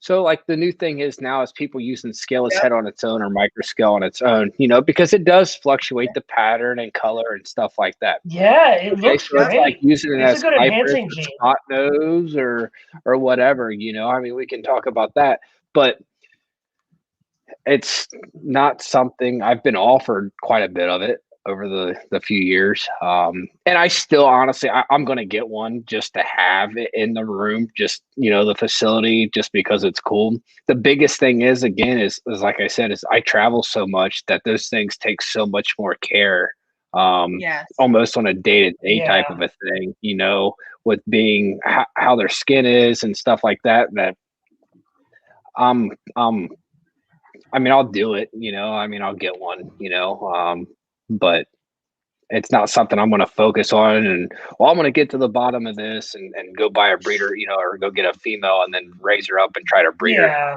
Right. Yeah, for sure. I'm in the same boat. I think they're really cool. Like, I've held them at shows and they're definitely very interesting. They're a very cool animal, I think, to have, but it's not something that I personally want to work with. And as much as I do like scaleless head, I like what it does, I like how it enhances everything, then you run into it as almost like then you run into issues of having to pair animals back to each other, and you can't pair this that way, because if you don't want to produce scaleless or however you feel about it, it just... It's cool. It is. Yeah, it's just like running into the boat complex. It works, like I said, if you want to, use it in single form, is it cool in double? Of course. Yes. Right. Exactly. Yeah. That's my 2 cents. You're going to Arlington in April? I was not aware of this. How about that? I can probably make that happen. We might have to twist my girlfriend's arm a little bit, but probably not too hard, because she enjoys the stuff as much as I do. Liz, you got to meet her when we were in St. Louis, so. Oh, I love Tara. She's awesome. She is. I'm not even gonna lie. I love her so much. She is just awesome. Yeah. we have a great time. You know, she's awesome, and she supports me big time in this stuff. It's crazy because when we first started talking and meeting, I'm like, hey, I need to go over to the snake room. I need to do this. She's, well, I want to go. Okay. That's awesome. So like literally our first few days of like learning like the snake thing and like anything, you've never been around a bunch of snakes. You walk in, you're kind of like, this is different. Yeah. But I'll never forget when I first met her. I told her, I said, don't think I'm weird. I said, but I got something to tell you. That's what every girl wants to hear. That line right there. Every girl wants to hear. I'm like, by the way, I've got another business. I breed snakes. At least you weren't like, I have a room full of snakes. At least yeah. Some creepy 31-year-old lives in his parents' basements breeding snakes. I mean, I don't know. Awesome. I believe I was at her 18th birthday just this last summer. Oh. She can chime in right now. I know she's commenting and stuff in the comments, but her and Troy were a kid together, you know, like majorly. I still have that picture. We should probably bring that up when we went to a restaurant that night. Oh my gosh, yes, send it to me and I will pull it up right now. Yes, I'll screen share it. Shelby, thanks, Troy. I appreciate that. Yeah. yeah. Pop that up there. I mean, I'm just going to throw it out there that me and Shelby really didn't hang out that much until Tara was part of the group. So. Yeah, no, it's that's literally, we went out into the room that day and she's like, I want to help. I'm like, all right, well, you're going to be picking up snake shit literally with your hands. Like, you've got to put on some gloves. Like, you know, I mean, so literally she did one side of the room and I did the other side and it was like freaking awesome. I was like, man, this is like really, really cool. I've never had this before. So she enjoys it a lot. You know, I mean, she's honestly helped me out tremendously, taking Mershons Morphs honestly to where it is now. You know, with the whole social media thing, you know, I mean, she's huge on that stuff. Yeah. She's an executive's assistant for a real estate guy out in Arizona to where he, that's what she does for him as well. So she knows all the little stuff. That's why I feel bad about it because I should be doing better than what I'm doing with it. But well, man, Tara, I'm gonna have to hire your. So you just made such a bold statement. She took Mershons Morphs where it is now. Ashley, if you're watching this, that's the standard. That's the goal. That's my girlfriend.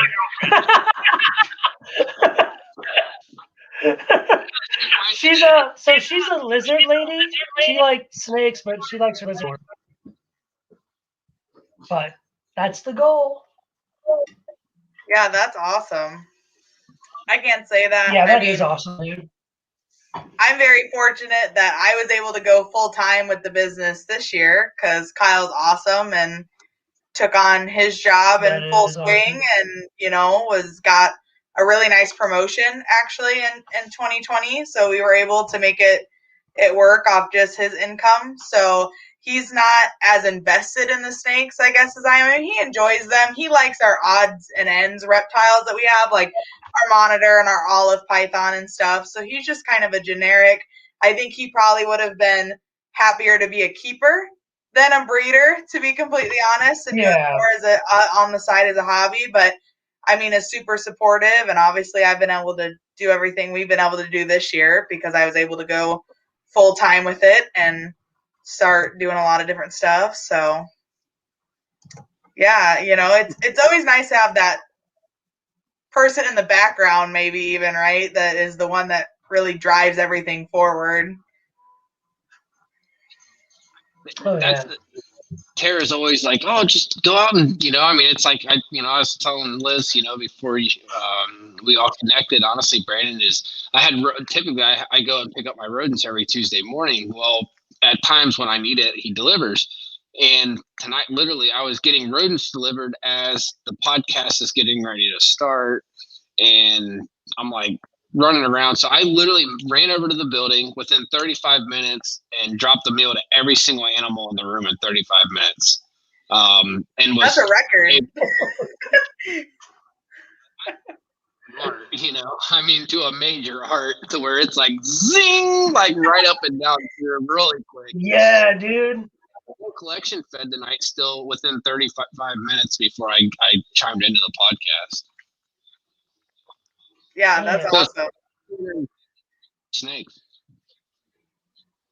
Yeah, it never stops. It feels like, you know, I mean, it's a constant battle all the time to just stay on top of things and get everything done. And I always said that I thought I would have more free time to focus on like social media and stuff when I quit my job, but I feel like now I'm busier than ever. Like I'm constantly running around trying to get everything done, and it's just like, how did I go from a full-time job and getting everything done to now this is my only job, and I feel like it's endless, you know? But I've been able to take it to such the next level that there is more of a workload to it, right? Because I'm able to focus on a lot more things more seriously than I was, as this is like a side part-time gig.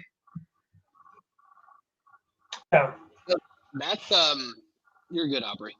That's probably the biggest thing is honestly is she understood it so well that so she started studying the algorithm and all the little things, you know, and so like when we first started, you know, that's what I was really pushing. I was like, oh, I gotta keep doing it, you know. Monday, Wednesday, Friday was like my biggest peak times and blah blah blah. So it really like started soaring and doing very well organically, you know. I mean, that's the thing, you know. I mean, I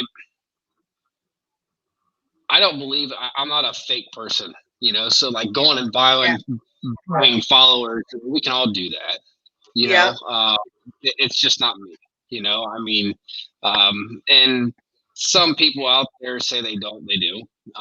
You know, I mean, it's you know, let's buy that. Like, I mean, it's whatever, you know. But it's not me. So I wanted to learn it more pure, and she helped me with doing that so much that it really got going, and I was doing great, and then all of a sudden it's just like, and I just like slowed down, you know, because and it was more of her pushing. Hey, did you post today? Did you post today? Did you? And she would like literally like stay on me, like hey, bug you, yeah.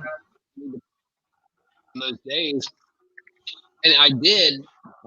But my biggest problem is just so I travel so much that I don't always take enough photos. I truly don't. I mean, I'm horrible about. Like, I started getting on that kick when we first met that I would literally go out. We would have literally like, oh, you need to picture this. You need to picture this. You need to hold this. You need to picture this. You know what I mean?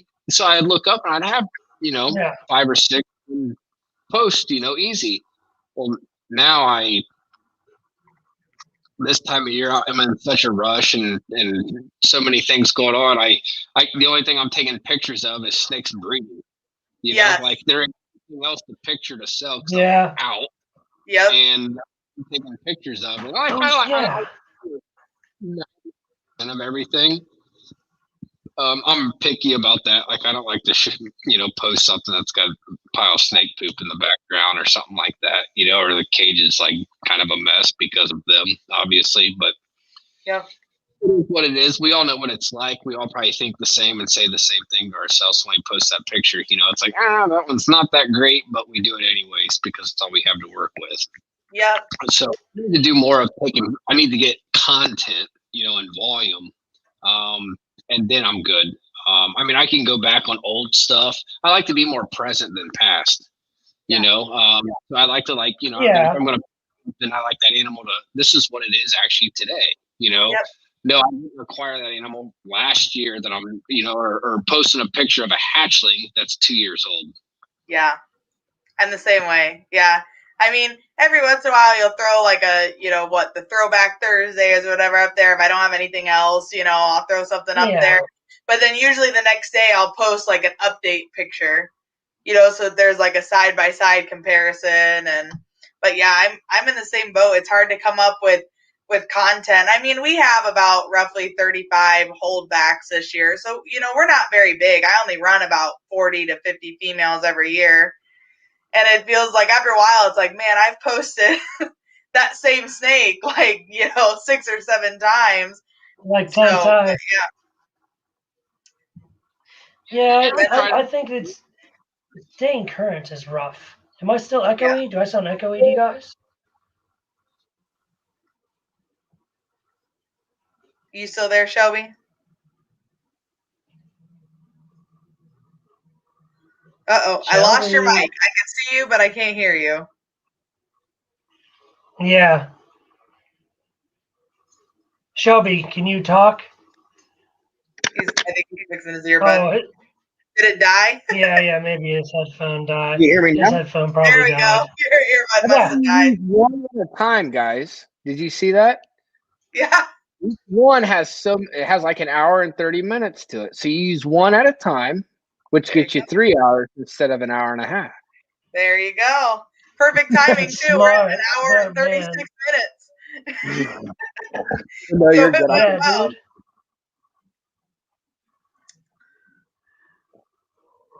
Yeah, but there was one thing I did want to ask you about real quick that I remembered that I saw, and I had to go back and look at it on your Instagram. Are you going to be working? Oh, no, I remembered when you said a pairing picture. And are you working anything in the Grail project? Because I saw what looked like a lavender paired up to a clown. And I asked because I'm a huge fan of the Grail project. That's one thing I get picked on a lot about, actually, from a few people. They're like, dude, I can't believe out of all the clown stuff you have, gene-wise and everything else, that you do not. I mean, you got clown pied stuff, you've got Xanadu clown stuff, you've got so much DG clown stuff, you've got this, you got all kinds of clown stuff, but you have no lavender clown stuff. And I've got a pretty good, I got a nice footprint in lavender stuff, I was like, hey, what? I'm like, I really need to like start pushing it. And I'm such I would rather spend the money up front on buying certain things than waiting. Yeah. I don't want to say I'm impatient. That's not it. It's just that I'm lucky I'm able to do that at times. So, yes. I've talked about buying grails for the past 2 years consecutive, and I still don't have one today.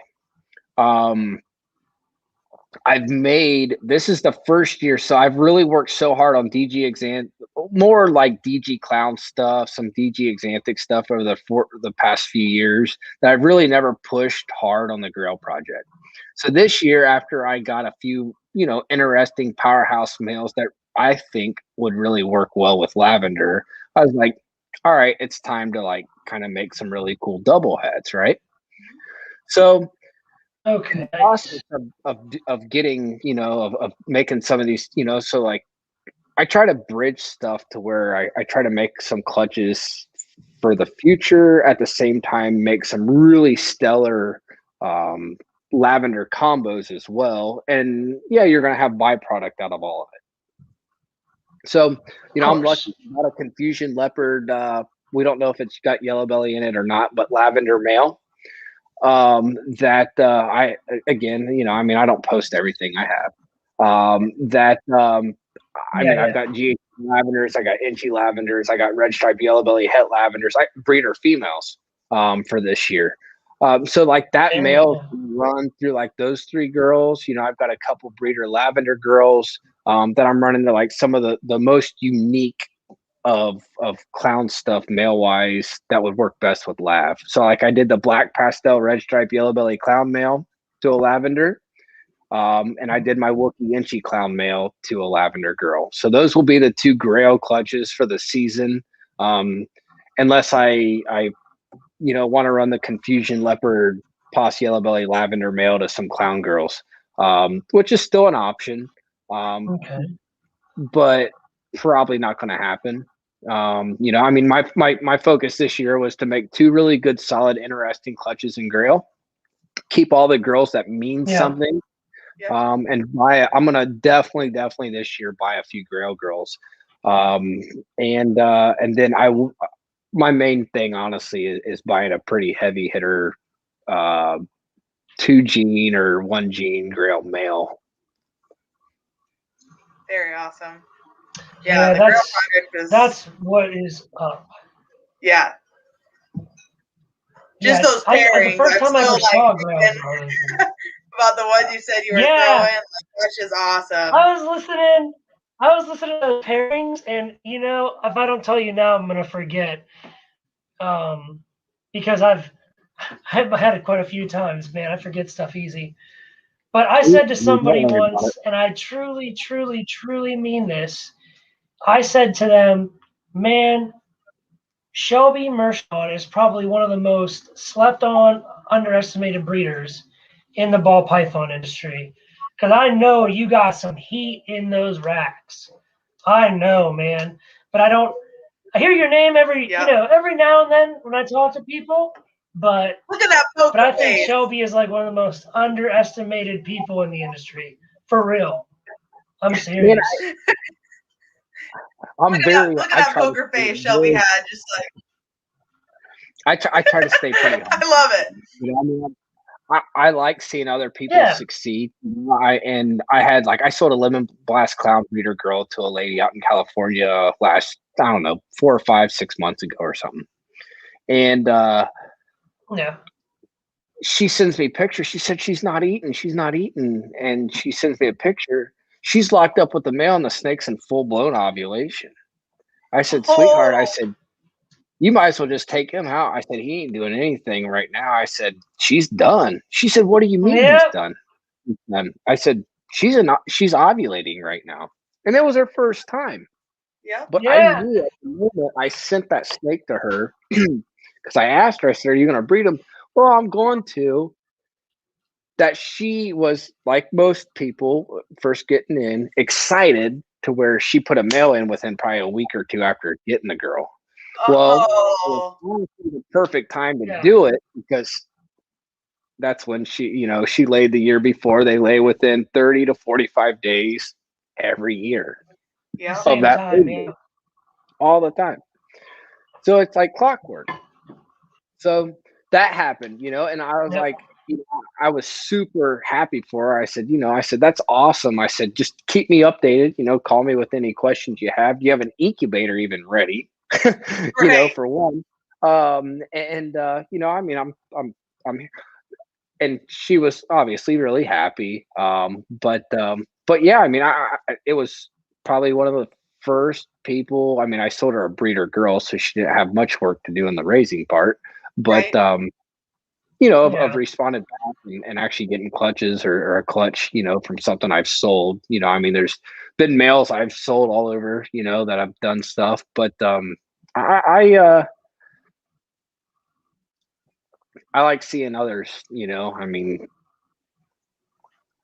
succeed. I do it strictly out of passion, honestly. I'm like I said, I'm lucky, to where I don't rely on my snakes, for my day-to-day thing. I want to more because I have so much passion for it. It's starting to be where it's honestly paying the bills here, period. To where I just keep my head down, stay focused. I don't gravitate towards any of the drama, or try not to. I keep mutual with it. Everybody's got their own opinion on any person, so with that being said, you support them, but at the same time, when wrong's wrong in your eyes, then you just stay neutral. Don't say nothing. Yep. I agree. Yeah, for sure. It causes too many problems when these days people just take stuff too far. They really blow up. It's not worth it, man. You're right. If you keep your head down and just grind, you'll always be successful. People ask me all the time how I stay out of the drama because I don't get people messaging me about stuff. I don't really, and it's just like, that's what you do. You just it's that you don't simple. do anything. You don't do anything about the drama. You just say, well, I don't know. That's my thing. I don't know enough about the situation to talk about it. So, and I don't want to know. Good. Yep. Yep. Yeah. Just leave it. Yeah, I mean, I do. You know, I mean, everybody's got struggles. You know, we all have issues. You know, at times. I mean, nobody's perfect, but I just keep it pretty to myself. You know, I mean, there's a few people I talk to, obviously, on a daily basis, pretty heavy. You know, but. Oh, of course. Other than that, I mean, we keep it between ourselves and our own opinions. We know it doesn't leave anywhere between us, and it's nice to have some people like that. I mean, in the industry. Are you reading these comments right now, dude? I sleep on Shelby from Troy. You know what? Oh God, that girl. Them two are hysterical. So if you ever get the, I can see it. This one killed me. Extra.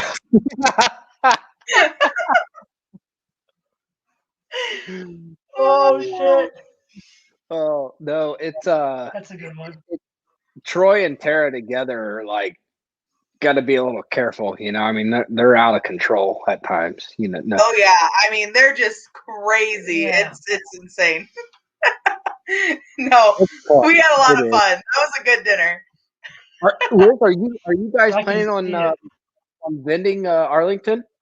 So we will not be vending. I'm just gonna go. I'm not gonna vend. Yeah, we will not be vending April Arlington. I only have about 10 snakes left from last season, and I'll have clutches on the ground by then, but I won't have anything ready to go.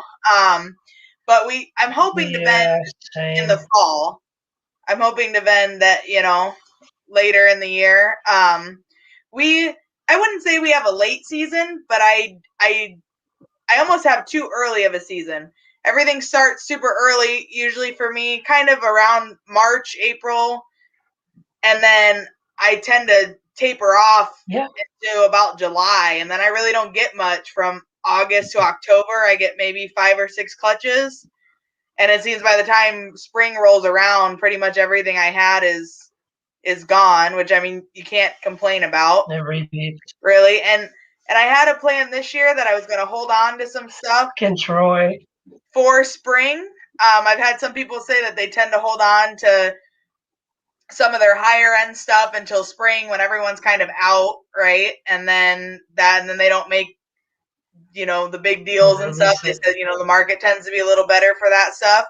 But I actually had a pretty good year as far as, you know, selling stuff and selling it pretty much what I was asking for it. You know, I didn't have a lot of people trying to talk me down on a lot of stuff. So I still blew out of everything. So, like, again, not a bad problem to have, but then I run into this weird slump where I just don't really have anything to sell. So it's okay. No, I'll be getting out of the Army in April, so not I. Yeah. What were you gonna say? Awesome. No, I was just saying. I mean, I'm the same boat. You know, I'd love to vend it. You know, but the thing is I don't have enough stuff I won't have enough out. You know, I'll definitely have some stuff probably hatched by then. Maybe. Yeah. But still, it's like really pushing it, and I'm if I go, which the chances of me going are very likely. You know, I mean, I imagine, you know, I'm lucky I can be gone all the time. Hey, Tara just said you're going, so now you're going. Yeah, we'll definitely go. You know, I mean, she wants to go. The thing that sucked, you know, I mean, I really, and it's nothing against Brian Potter. I mean, he does a phenomenal thing in the industry for all of us when it comes to what he puts on. Oh yeah. But St. Louis, you know, was an experiment. And I've been in that position, you know, in the car industry in general, as well as anytime there's a new big show, you know, it's in a great area, it's in a central location, the location's great, everything's great, but nothing else lines up sometimes, you know, where there's, you know, not what you're expecting for what that that company carries as a clientele.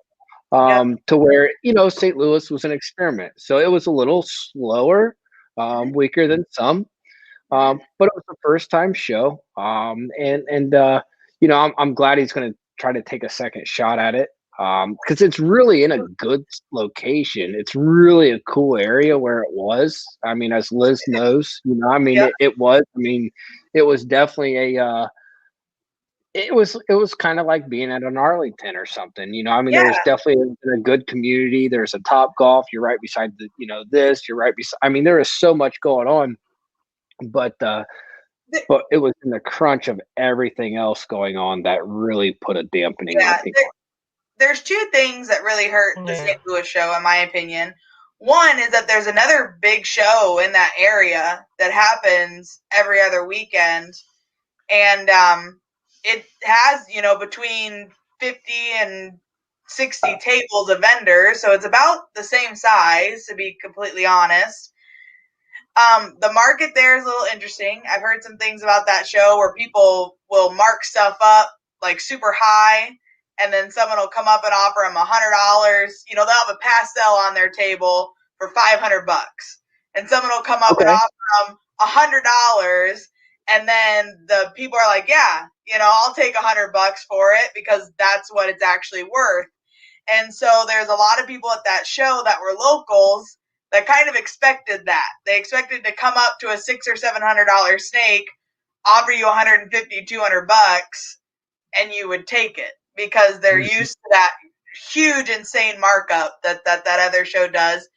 And then I think the second biggest thing was, we were in the middle of 2020. Brian and them were kind of afraid that the same thing would happen with Tinley at St. Louis.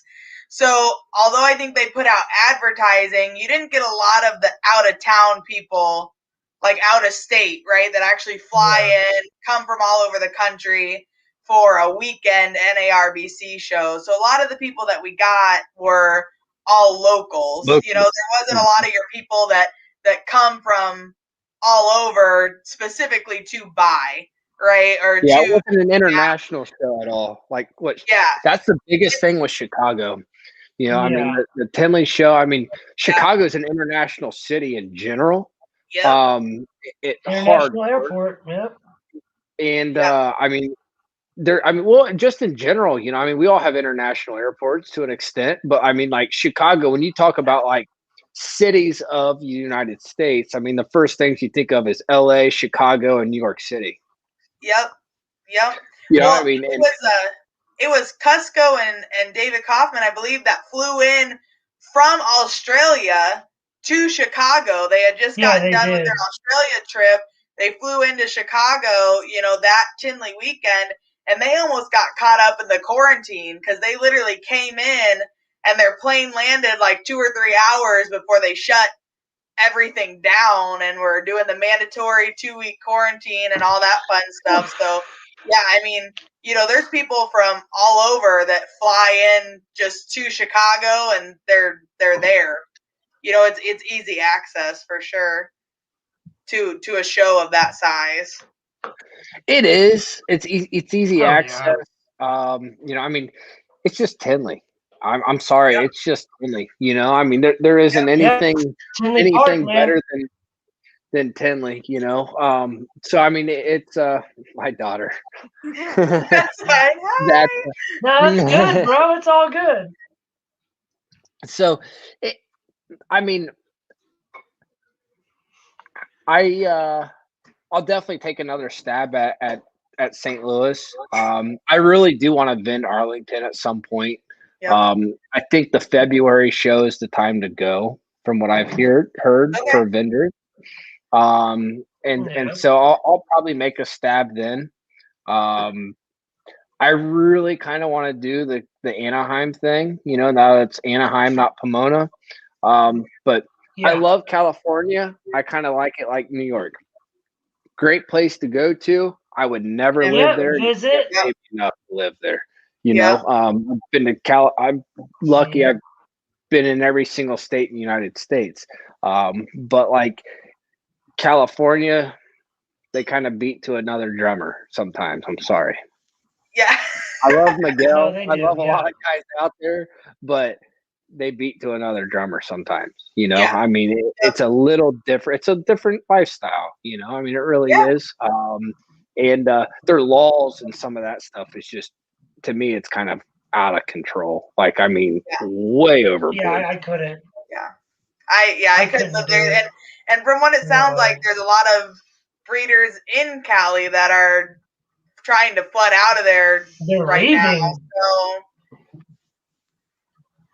yeah, dude. Not even breeders. A lot of guys are just getting out because the living expense, the law, everything what Shelby mentioned is the reason why a lot of them are just even trying to hop over to Arizona. They're like, we don't want to go far because we still have family. We're just gonna hop on over to Arizona and live. Yep. Yeah. Hey, as far as that's my second state, man. That's, I mean, literally that's where Tara's from. You know, my father, my mom both have places in Arizona. And that's where I'm literally there almost every month. I went to Arizona for 2.5 weeks in January. I leave this Saturday for Arizona until March. That's awesome.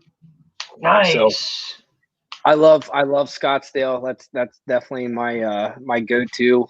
You know, I mean, it's hard to beat the weather. It's awesome. You know, I mean, in the reptile side of things, it's not as large. You know, East Coast. You know, I mean, honestly, I mean, the East Coast, more that region. It's really going to be hard to beat. You know, from Chicago over, there's more East Coast, and it's the same way in the car business. In all honesty, you know, I mean, there's so much stuff. I mean, we're smaller states than more out west, but it's unbelievable how many cars are in this area and on this side of the states than there is out there. Well, you have a lot of population density differences though too. Once you start heading out west, you know, there's a lot of almost unusable land out there as well. So that makes it harder. And then if you go into that, I don't know. My brother's from Colorado. We visit there quite often. I don't know many people that want to be driving a classic car through Colorado in the middle of winter. There's a lot of money in Colorado, honey. Yeah. I'm sure. Believe me. Yeah, I know there's money in Colorado. Yeah, I got buddies stationed at Fort Colorado. Yeah. They've had two new cars since they've been there. Fort, where's the 4th Infantry Division? Carson, Carson, Fort Carson, and they've had to get 2 new cars since they've been there because the first car, a hailstorm totaled it. Yep. And the second time, I can't remember what happened, but I have a custom built Audi that I got built when I was stationed in Germany because it was cheap. And my buddy got an Audi, and I'm like, "Welcome to the club." He's like, "I got it because I had to." No shit. There you go. Old dudes, old money. Yep, Dollar Wise Sonoma is my best show. Old dudes with old money. There you go. I've heard Sonoma is a pretty good show. I was really surprised at the atmosphere difference between Arlington and Tinley. Not that either one of them were bad, right? They were all good in their own way. But yeah, Arlington is definitely just like a big get together, everyone. So, you know, let's go all the time. And then Tinley Texas, that way. But everything's bigger in Texas. Yes, yeah. People don't exactly. Right beside the Dallas Stadium. Yep. Top Golf got ass there. We did it. You know, you can also go on the bull riding experience if you feel like coming to the next day in crutches or a wheelchair. But I passed on all that. Fuck that. And you know, it is. It's fun. All right. Yeah. So we've been on for we've had 2 you hours on here now. Yeah. I have to get up and drive to Chicago at 5 a.m. tomorrow, so I need to cut it short anyway. But we'll do our revolution round. Yeah. All right, awesome. All right, You ready, Shelby? Let's do it. All right. How do you say it? Caramel or caramel? Caramel. All right, time out. Oh! No. Time out. Are Wait, we talking about a snake or are we talking about the candy? The snake. We're talking about the albino. Is it caramel albino or caramel albino? Yes. Oh, I say caramel. Well, so what do you call the candy? That's neither. Well, okay, so like don't judge me, okay? Okay. I go to Pebble Beach every year for a car event. It's the largest concours in the United States, and it's held in Carmel, and that's how they pronounce it, is Carmel, California. Carmel. Yeah. Carmel. It's a very wealthy area in Indianapolis, and that's how they say it there, is Carmel. But yeah, I mean Carmel, depends. So it depends. It's a caramel albino, right? I still lose because I say caramel for the candy. I really do, but I say caramel albino. It's how I've always heard it. It's just how it stuck. It's all good. Yeah. Well, Brandon's caramel, so we always have to ask. Caramel. Right, I don't even know. Okay, all right, moving on. This one's Brandon, mine? you got the next question. Oh, yeah. Okay, so how much can you bench your 1 rep max? Dude, I don't even know the last time I did bench. I don't lift weight, brother. How much? Like, how much do you weigh then? What do I weigh? I weigh 145. Okay, well, I can rep you for the warm-up. That's what matters. Because I can literally rep your body weight for the warm-up. Yeah. It makes me feel good about myself. No, I don't. Don't feel too good, Brandon, because I could also bench Shelby. So no, I don't work out at all. Like I did. I know we didn't talk about this as we can continue forever. I know, but I used to race professionally. So I did. I was actually a professional driver and did the American Le Mans series as well for years. So like with me, like we stay more physically fit for endurance. You know, it's not the bulky. You know, like the problem is you get into Indy cars and stuff like what we ran. Closed cockpit stuff, you can't close your chest. You know, I mean, you can look like Hulk Hogan, and that's awesome, but you ain't gonna fit in anything. Yeah, that makes sure. Yeah, you're in the shape for your job, is what you're saying. Very well said.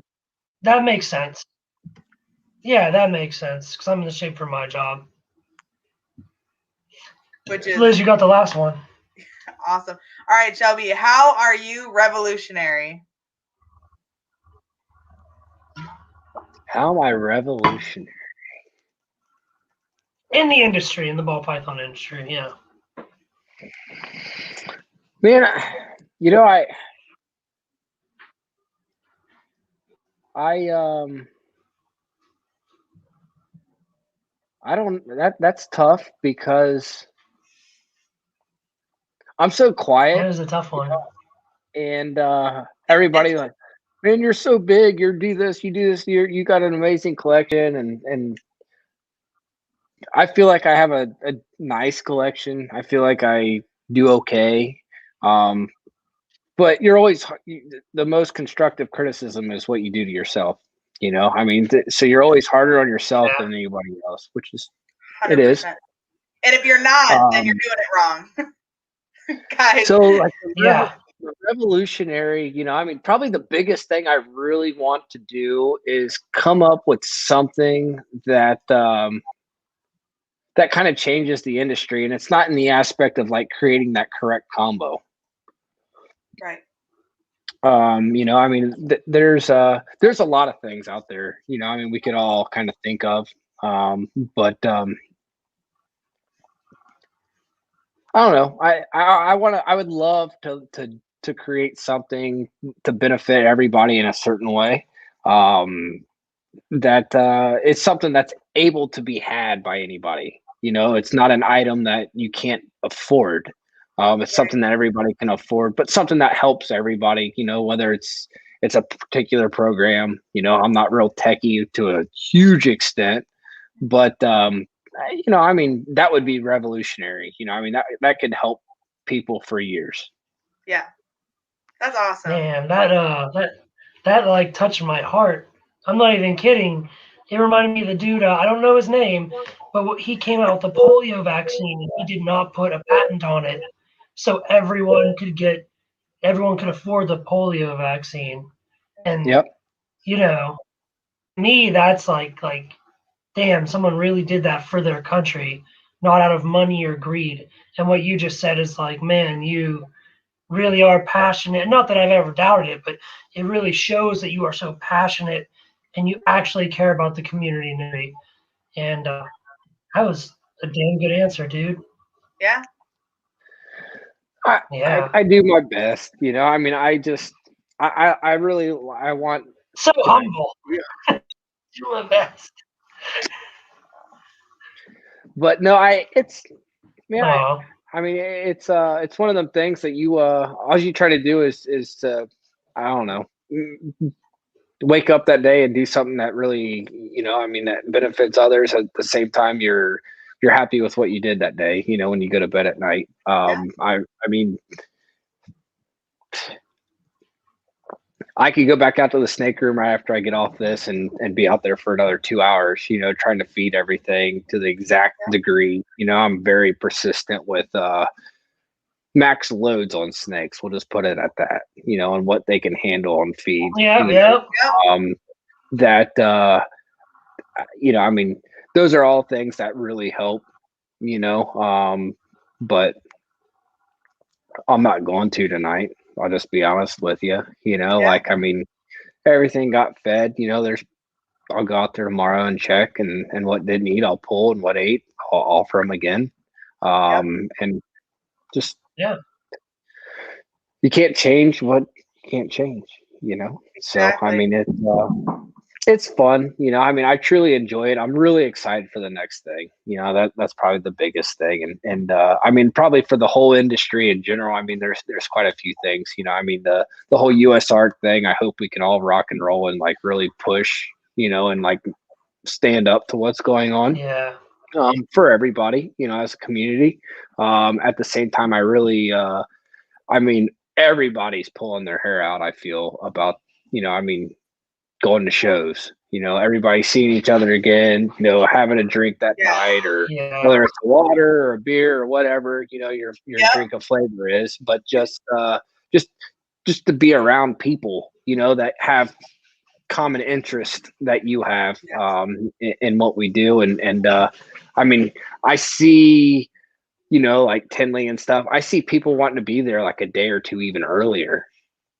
Just to spend, like a Wednesday to Sunday instead of Friday to Sunday or Thursday to Sunday or whatever, and I know some guys typically, from distance and stuff go, a day earlier.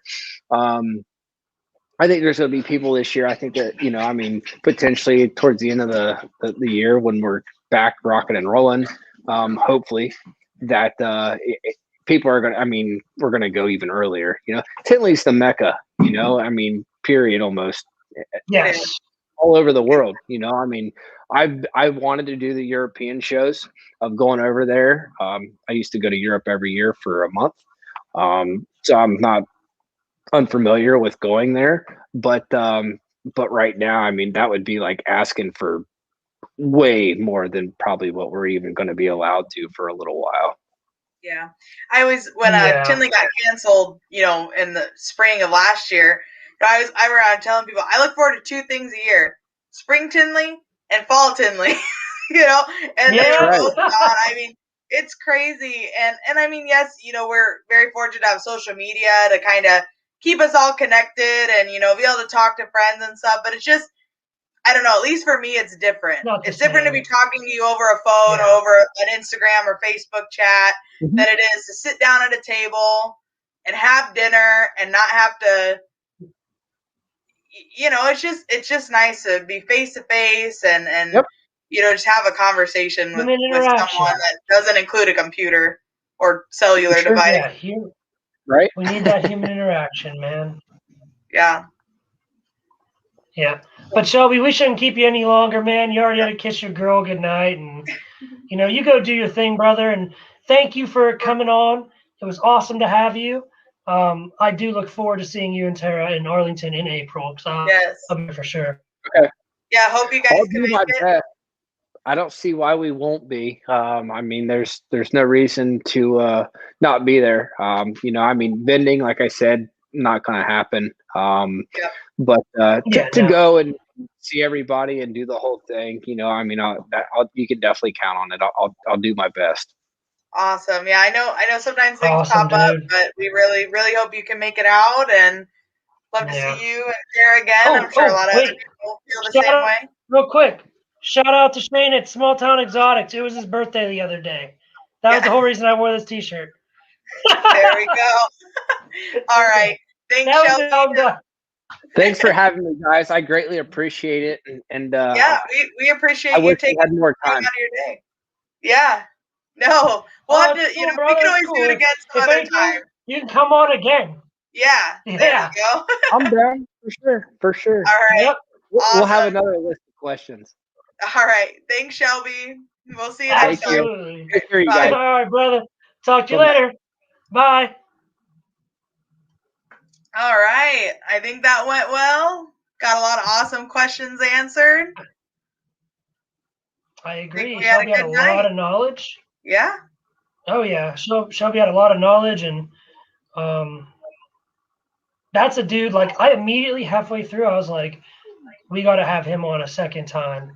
Like, as soon as he went into his other species, I was like, we need to have him on again, because we can. And just, I know, Shelby, I know there's a lot more knowledge to have there. Yeah. For sure. He's a busy guy. Yep. All right. Well, anyway, I got to go too. So we'll see everyone next week. Next week, we have Alex. Oh, my dude, Alex Trejo. Yes, he'll be on talking about hots and his business. So spinning off of it from ball pythons for at least a week. And then next month, we got a pretty good lineup too. So we'll be announcing that here pretty soon. But as always, see you guys next time. Yep. Later, guys. Bye. Bye.